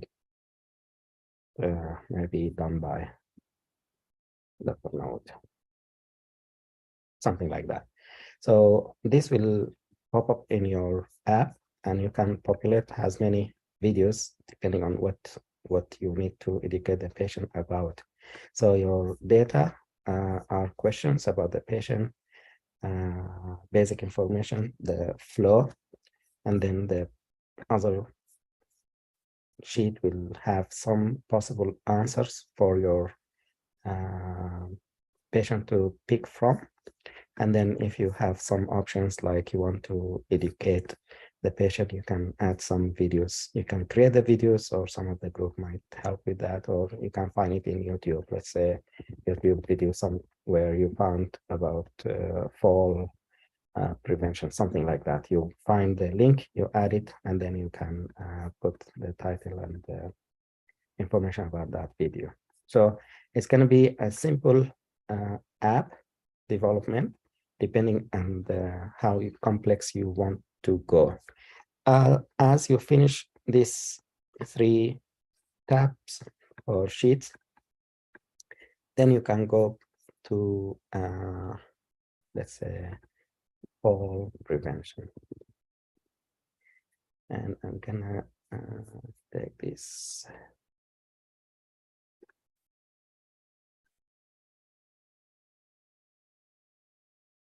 I'm gonna share it with myself, for example. And this. And I did this because I have an account with Glide app. Let's say I'm gonna go for Glide app and log in there. And you can share the screen, this with your team. Everyone can put their input as far as what possibilities. You can use the template that we just used, the flow or the approach for falls. You can add the information from there, or you can use different ones. All right, so this is the Glide app. I'm gonna start a new one in this group. So you go to new project, and I'm gonna start as an app, continue. I'm gonna use a Google Sheet, and it's gonna be the one we just shared, so fall prevention. So I'm gonna just add that here.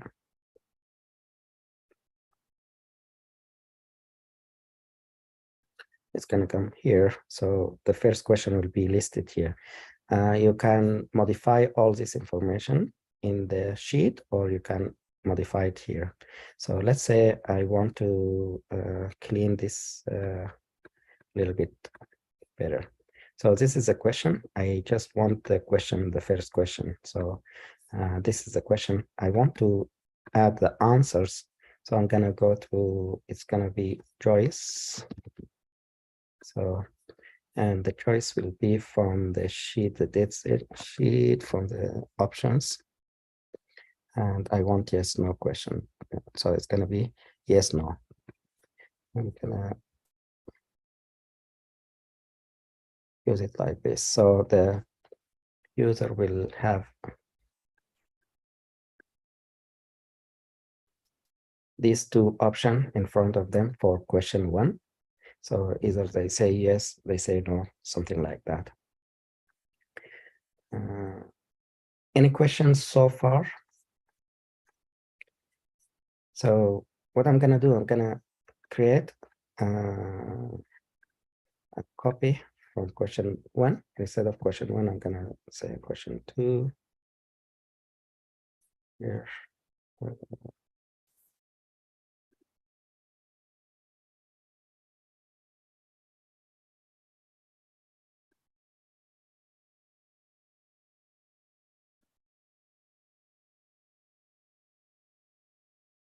So question 2 will be something like the one we just said.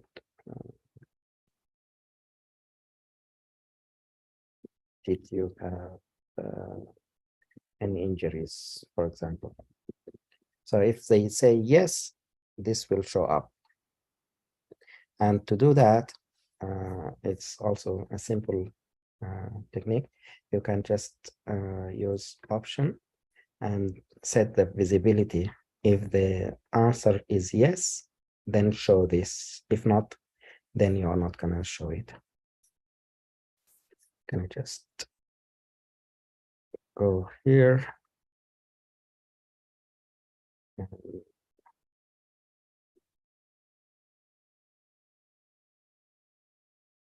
So if they click on one of these, it's gonna be set in the spreadsheet.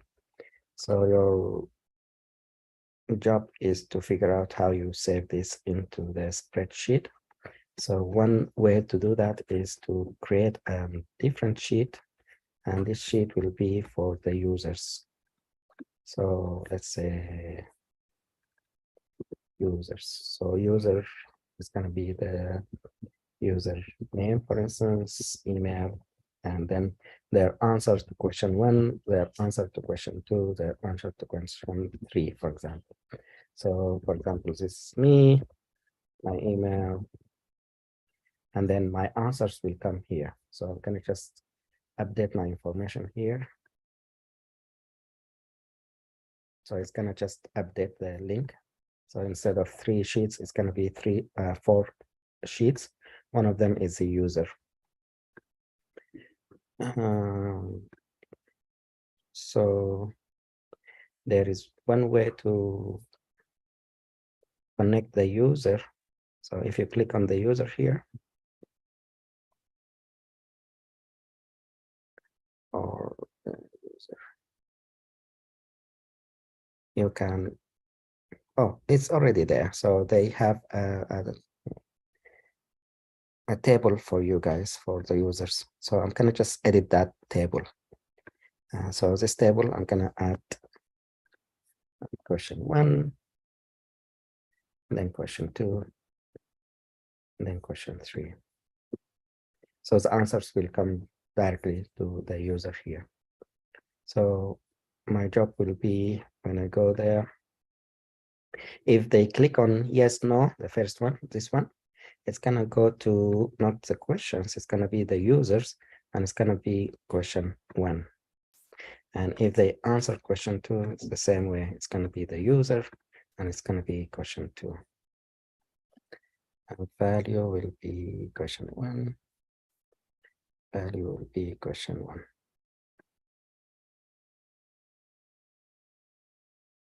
Oops, sorry. I mixed it up. Okay, so options, yes, no. And it's gonna be writing to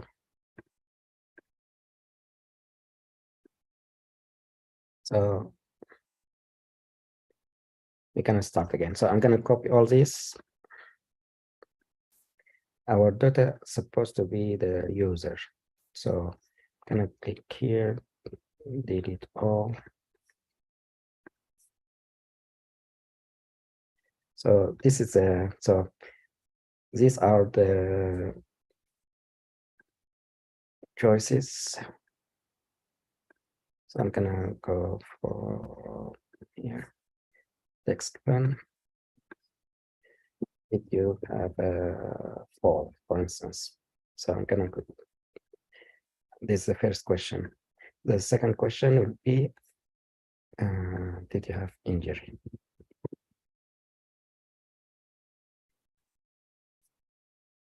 So we have the first question, and this is the yes, no. And then the second question, and the second question, we need an answer to it. It's gonna be from the options. Yes, no. So it's gonna be yes, no. So the first question will answer to first question. Second question will answer to second question, question two. So if I'm going to test this app, for instance, I'm gonna say yes. If I go to my, I'm gonna go here and find it's yes.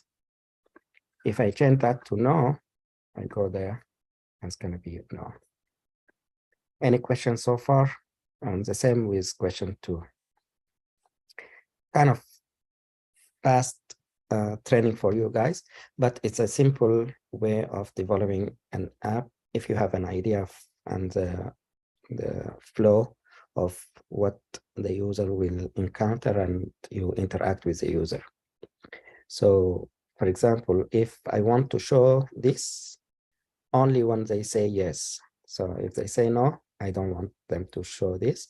At the beginning, I don't want them to show this. So you can put this as a condition. So the question will be here. So I'm gonna put the option if the user question answer is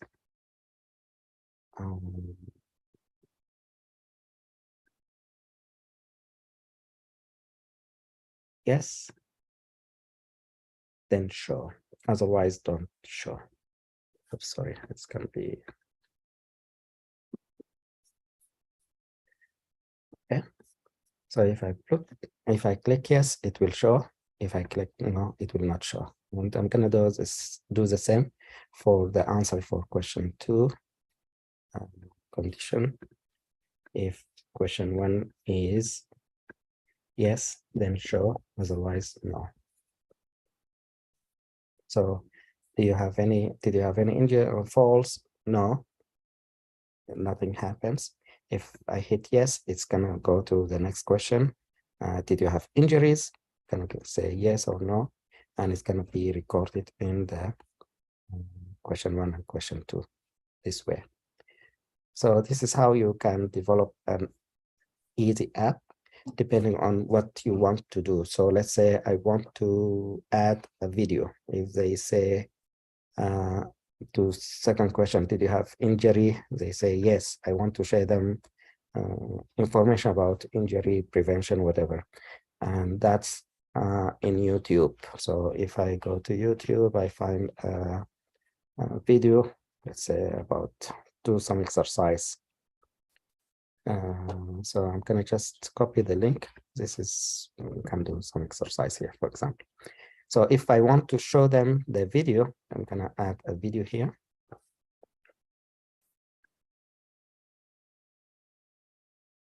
And the video will be a URL or link. So it's gonna be shown here.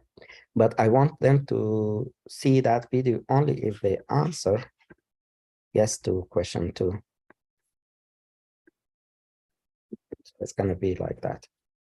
So if they say no, everything. Oops.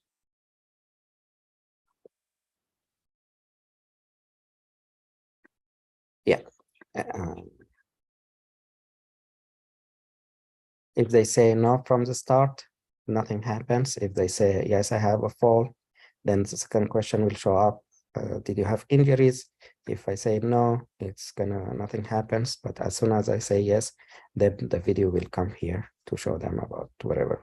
If you want to educate them about some of the ways to prevent or whatever.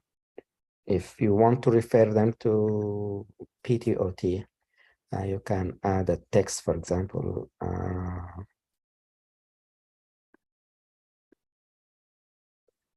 will refer you to a therapist for PT or DF, for example. And this will be shown only if they answer question 2 is yes as well. So if they say yes, this will show up. So if you want to add more features, you can build on top of these. But this is the basic of how you build the app to go through the flow graph that was shown about false evaluation. And we can build this for either the patient family to educate them, or maybe primary care geriatrician in the field to use it as a way for the patient when they come to the clinic, so they can help get information straight to the patient, and at the same time for them to be entered in the chart while the patients are waiting in the clinic, for example. And you have some. Okay, any questions? I'm gonna stop sharing. And that's, I think, the same way Amel and her team developed the INR app.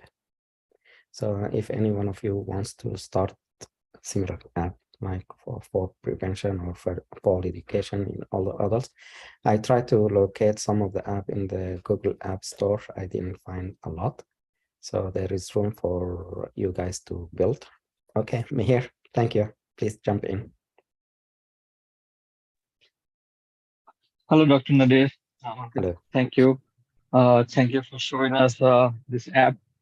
I think I agree that there are not so many apps available. There are few available though, but they are very well integrated, and even in our EHR also, fall risk is integrated as well. If I'm talking about home care, when we do startup care, they have it's very much has that integrated part of fall risk.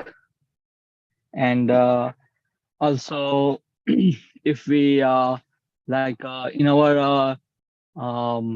EHR, when we use in a skilled nursing also, that has screening, fall risk screening that we do. And so yes, I agree that there is no exclusive app for general population or as a individual clinician. That is definitely a great way to do it. And I really liked how you showed us Glide app.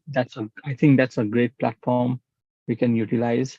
Where do we get more information on how to navigate and use the Glide app? Does it have any like a detailed demo? I don't know if this is a entirely free option, or is that something like a... So the Glide app itself, when you go to their website, they have resources. Sure. They have a lot of, they have the community if you have a specific question, but they have how to, I think, documentation here from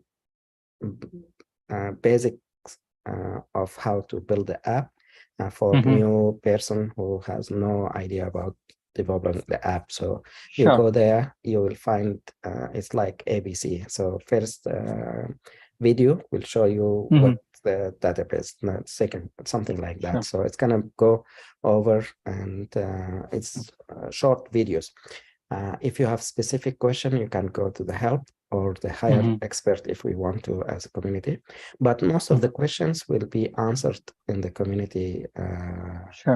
Yeah, and maybe Abel can add more. But when I learned about it, I used some of the help from the community. So many questions I had, and I have some people who worked with me as far as how to develop certain aspect of the app and so forth. So you will get a lot of help. So sure, thank you. And is that like can I use this as without internet, if I need to, can I use that offline?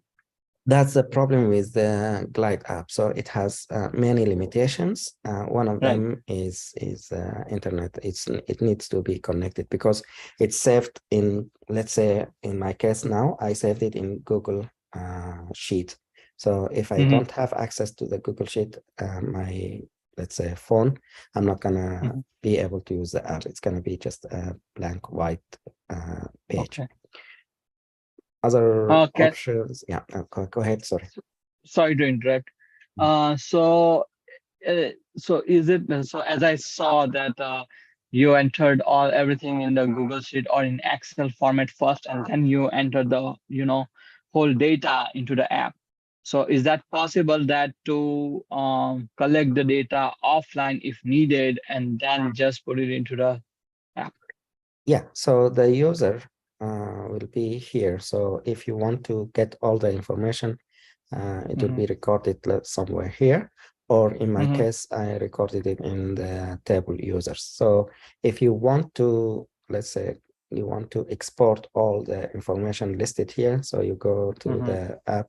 Yeah, there is a way to export data somewhere here, data, and then export to whatever format, let's say Excel. So you can go back to your data from this format to a sheet format, similar to this one. Yeah, good question. Okay. Thanks. Thank you. You're welcome. Any other questions?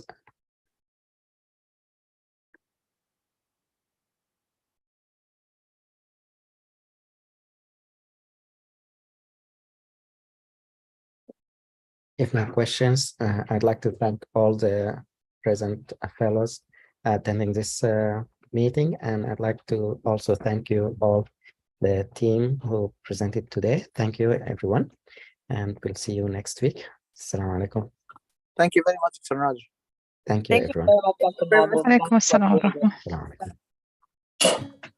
Thank you so much, Dr. Nader.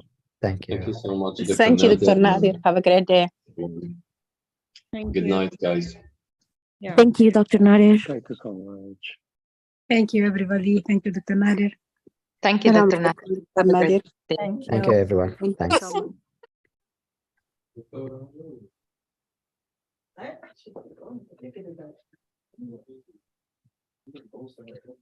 Hello, Dr. Nadir. Yes. So I did send you an email about asking, like last week you asked me about therapy related presentation. So I would like to know what topic you would like me to, work on. So if you have a specific topic that of interest to you that can Sure. benefit the fellows, I'm open. There is no specific area for me. I just want them to know more about the therapy aspect, and Sure. also how we can help our patient as they get older. So Sure. Sure. I can certainly do that. I was thinking something like how the rehab system works overall, or more like any setting. Also, I can pick as a SNF or like a subacute care or acute care like that. yeah, I think we can start with that. The first idea of how the rehab works, and how you set up goals and work with the patient as far as divisions like the PT, how they do things, and OT. Right. And, yeah. Sure. So that would be great. Yeah. Okay. I will definitely work on it, and I will keep you posted.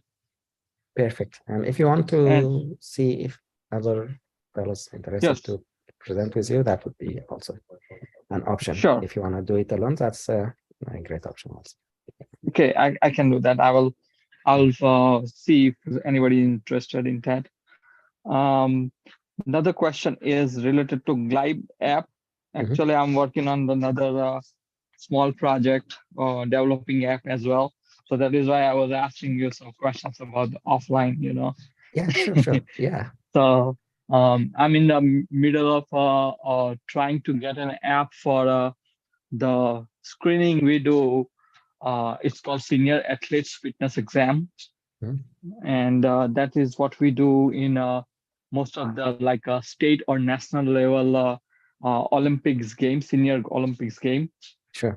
And I'm one of the member of the task force at the national level, which is affiliated with our National Senior Games Association, NSGA. So part of that, I mean, we have existing screenings and everything is there. And every year they do a national level senior Olympics. And this year is going to be in Pennsylvania. So every year we screen almost 800 to 1,000 athletes in a 2 weeks of span. And we collect the data, and there is one founder who actually developed these screenings. She collects everything and she put it into the system. So I'm working with her, and we are trying to get trying to make app. And of course, everything is more like a non-profit, and we are all volunteers. So this is there is a huge budget limitations. Sure. So so you can start. Yeah. Yes. Sorry. You can start with the app as a non-organization, non-profit. It has a free version and it has paid version. The free you can develop with small number of collaborators. I'm not sure, maybe 5 or less. And then you can build the same way I just showed you. Yes. So, and it shows the user can enter the data or select the data, and you can interact with the user. Yeah, it's a good option to start a very quick app if you have the idea and the technicalities of how. Sure. Sounds good. Useful. Let me know if I can be of help, or add me as a team member when you start the team. Sure. So absolutely. Work on that. Sure. Yes, I thank you so much for your input. Oh, no problem. Good luck. And yes, thank you. Have a good day. Yeah, no problem. And if you have questions, let me know and I'll be happy. Sure. Thank you. You're welcome. Thank you, Mayer. Bye-bye. I'm Hosni. Assalamu alaikum. Yes, assalamu alaikum, Doctor. How are you? Very good. Thank you. How are you? I'm good, alhamdulillah. Doctor, thank you so much, first of all, for this opportunity. It was very nice, the session today. It was very informative. It gave me insight on a lot of topics that aren't common in the way I practice here in Jordan. So inshallah, I will be able to apply them on a daily basis. I also wanted to check if you wouldn't mind if I join the Pink team, since I'm more familiar with Miqdad, and he'll be very helpful with orienting me on how this all goes. Sure. And if you need anything from me, since it's my first time, if you need any, I don't know, documents or whatever, I'll be happy to provide them. Sounds good. No problem. I'll send you an email. But thank you so much for attending, and thanks. Thank you. Thank you so much. You're welcome. Have a good day. Assalamu alaikum. Hello, Dr. Nader. Hello, Dr. Amal. How are you? I'm doing great, thank you. So I was wondering if I can start Google Play publishing. I'm not sure. Sure, yeah, if go my ahead. app is ready or not. No, I think it's ready. I've seen the first version where the name was at the bottom, but I think you said this is the previous version. That's my only comment. Do you have other questions about the app? So can I share my screen with you? Oh, sure. Yes. That's Okay. Please. Yeah.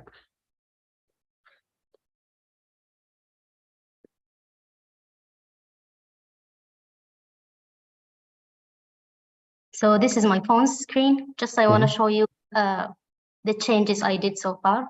I'll show you.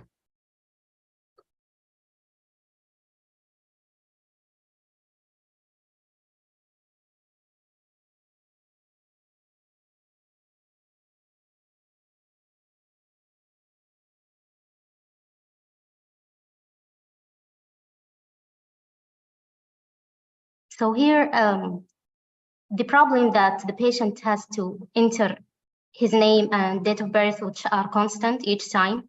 So to solve this, I had to add save buttons for each field. I'm not sure if this is user-friendly, but this is the only way I could solve this issue. It was tough for me actually to make one save button for all the data. So I'm not sure if this looks good and easy to deal with or not. But I made like a user guide page. So let me go you to the profile page. Okay.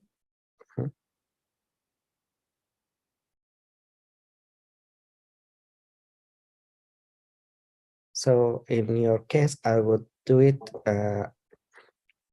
My suggestion is to make the first name, date of birth as a sub page, and you put the save button at the bottom of the lower part of the page or sub page.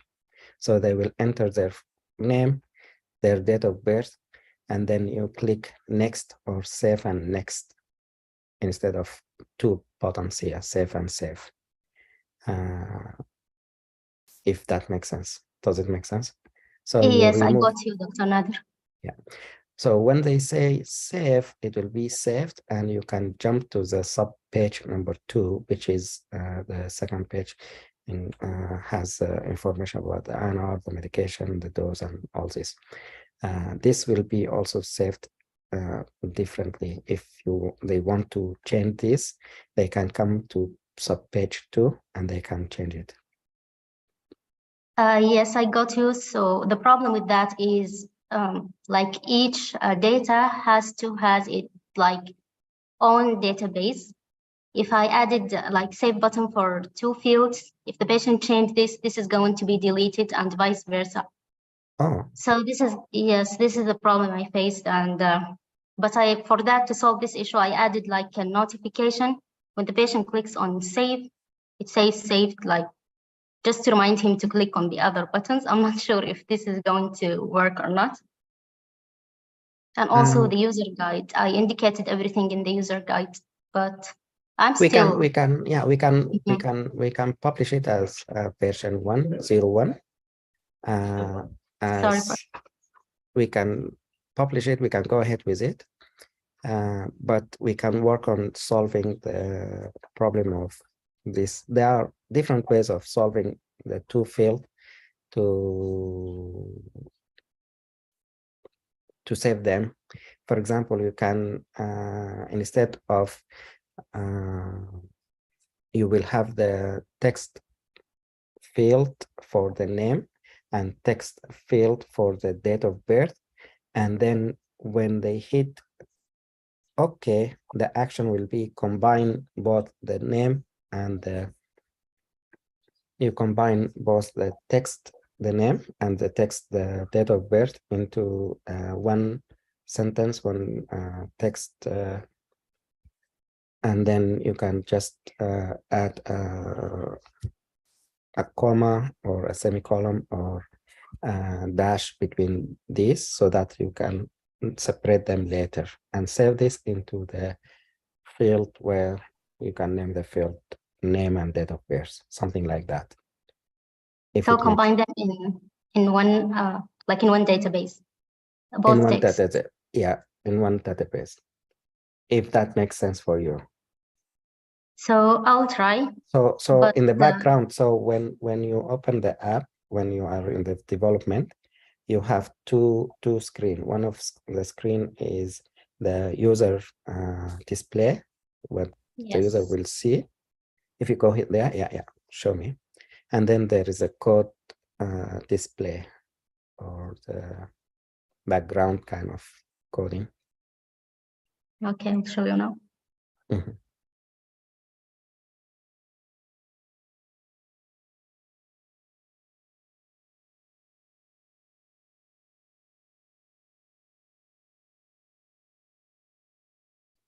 It's called the the blocks on the top. Let me on the right side, blocks. So one of these, I think you can go up. Is it? So this is the block for the database. Okay, so you Um, have this, then okay, this is the I have 7 name. different databases here. Okay. So I tried another way, like it says when, not when button save, says when, whenever the patient enters the text, just immediately save the changes. But the problem with that is the same, like when the patient changes the name, others will be deleted. Like each time the user has to enter all informations, all seven fields. Oh. So yes, I think this is a limitation to Codular. I'm not sure if this is even possible to solve or not. No, I'm afraid I that think, this is a limitation with the platform itself. no, I think there is definitely there is a way. I can try to locate a video to show you you can save more than one, because like if you scroll up, the date of birth, scroll up. So you have the date of birth. Oh, yeah, go, no, up a little bit. You scroll, yeah, here. So you have this screen join. You want to join the day, the month, the year, right? Yes. So this is the function where you want to join also the information between the person or the patient name and all this together as a date of birth. So there is a way to join the information from the text, the screen, text in the screen, and you get the information from both fields. The field number 1 is the text for the name, and field number 2 is a text for the date of birth, let's say. And you're gonna join them similarly like this. And then you're gonna go to the next step. Instead of call, you want to save them into the database. So you read it from the screen. If that makes sense. I tried like when button save, like I made one button for each, for all 7 databases, and just I stacked them together like under one button. But it's the same whenever 2 or more databases are like stacked together like this. One field is going to be deleted and the other is saved. No, there is a way. There is a way. Do you have an option to add me as a team member or collaborator? Unfortunately, no. With Codular, this is not possible. So maybe there is a YouTube video somewhere that shows this problem. Or all right, and the other way around is to click on project. Let's say how export. Is there an option to Android app bundle? No. Test. No. Click on project, maybe.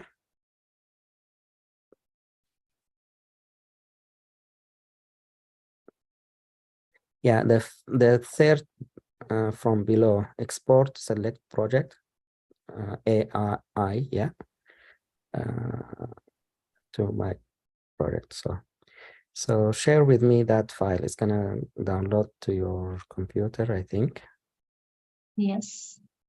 So send me that file as a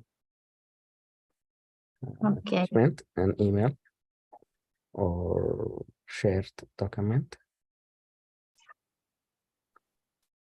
So I think I have to put it on Google Drive first, because it's sure. So put it in Google Drive. I'll download. I'll play around with it a little bit, and then let you know. Okay, I will send it to you in Google Drive.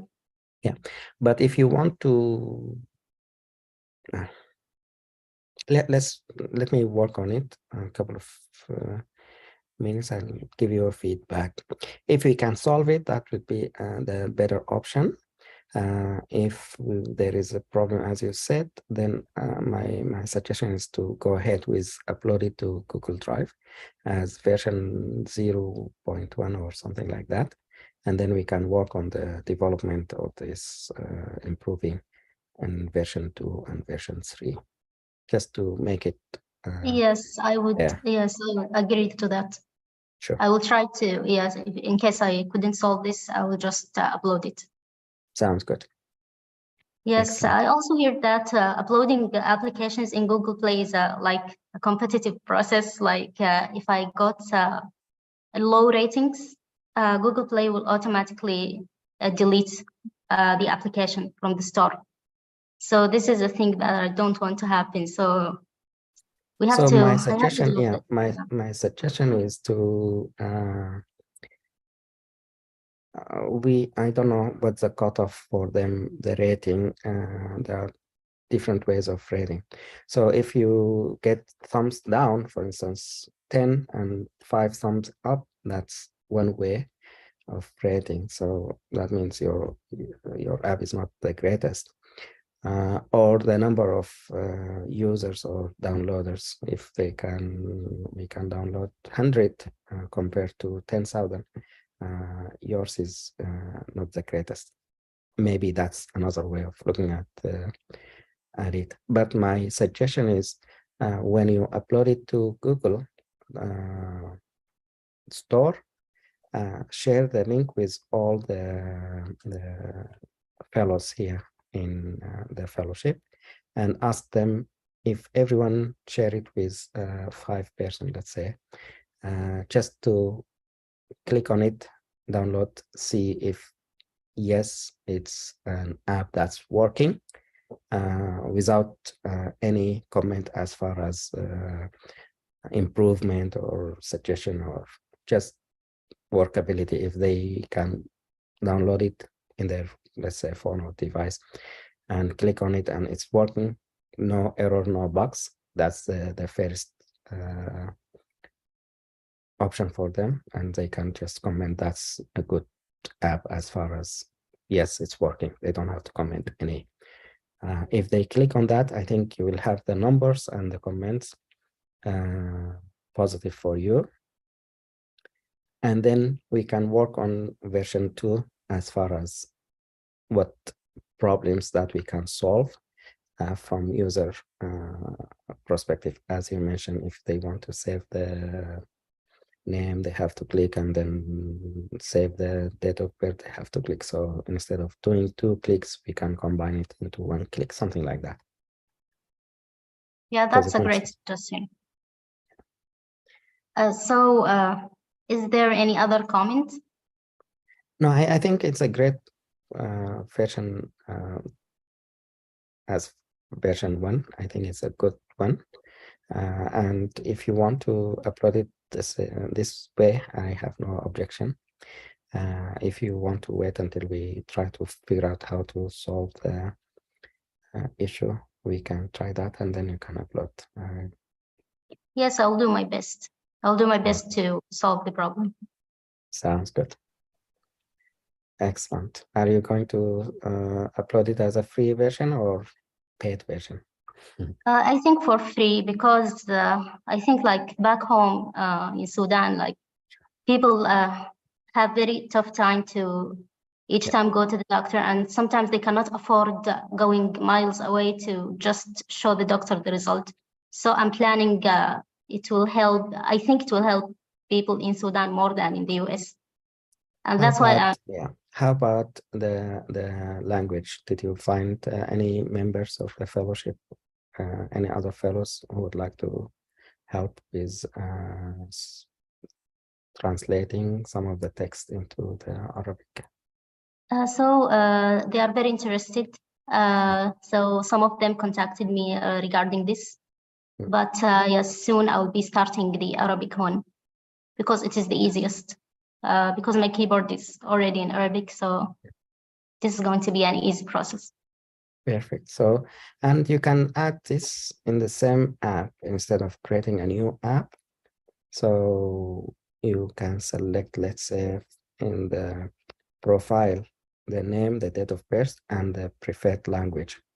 So they have option 1, option 2, English, Arabic. As soon as they click one of them, then all your text in the app can be converted as far as the display. Yes, It's only conversion, nothing else going to be changed. So Yeah. yes, it's very And easy. the Maybe other in one option day is to create the same page in a different page, all in Arabic. So the app will go to page 1, for example, English version, or page 2, Arabic version. So it's going to be the same component. If you copy this screen on the top and name it, you name it here Google Pixel, or what name did you give it here? Update or yeah, so yes. the name update. Just So a if you random name. yeah, so if you click next to it, go to the right side. No, go up on the right, no, to the right, add screen. No, and after that, copy screen. No, cancel this, and copy screen. Yeah, so now you can screen 3 instead of screen 2, screen 1, Arabic version, for example. Add Should I write Arabic there? Arabic, for example, and copy.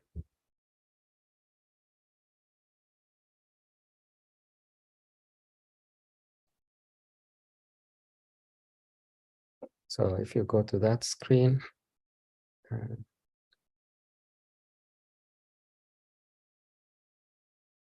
maybe at the bottom, yeah, last one. So it's going to be the same screen like screen 2, but now you can add or edit the text. Instead of full name, you will add it and put it on the right side, al-ism bil-kamil, for example. Yes, that's a great idea. So and very easy to do. Maybe in one day we can make it's the gonna Arabic be, version. yeah, and it's going to be just depending on the user. If the user is choosing the English, so all the English pages will be available. If they switch to Arabic, all the Arabic pages or screens will be available for them, something like that. Yes, that's great, Dr. Nader. I think it's very easy to do. Yeah. Mm-hmm. Thank you very much for the suggestion. Thank you. No worries. Thank you so much and good luck. This is great, excellent work. I really like it, and you should be proud of yourself and your team. This is excellent one. You're welcome, Dr. Nader. Actually, we learned a lot, and it was mind-storming and just like solving puzzles. And oh yeah, really like addictive, I can say. Yes. Spend a lot of time. Yeah. Yeah. Excellent. Thank you so much. You're welcome, Dr. Nader. I'll update you if I found a solution to that problem. Sounds good. Thank you very much. Thank you so much. And share with me the AIA file. Yes, sure. Thank you. You're welcome. Assalamu alaikum. Alaikum assalam. Nuha, Talal, Rehan, Jamila, or Hassan, any question, Taysir? No question. Hey, Jamila, how are you? عليكم دكتور نادر. عليكم السلام ورحمة. Any questions? عندي زميلتي رسلت لي قالت لي أسأليه لي about enrollment.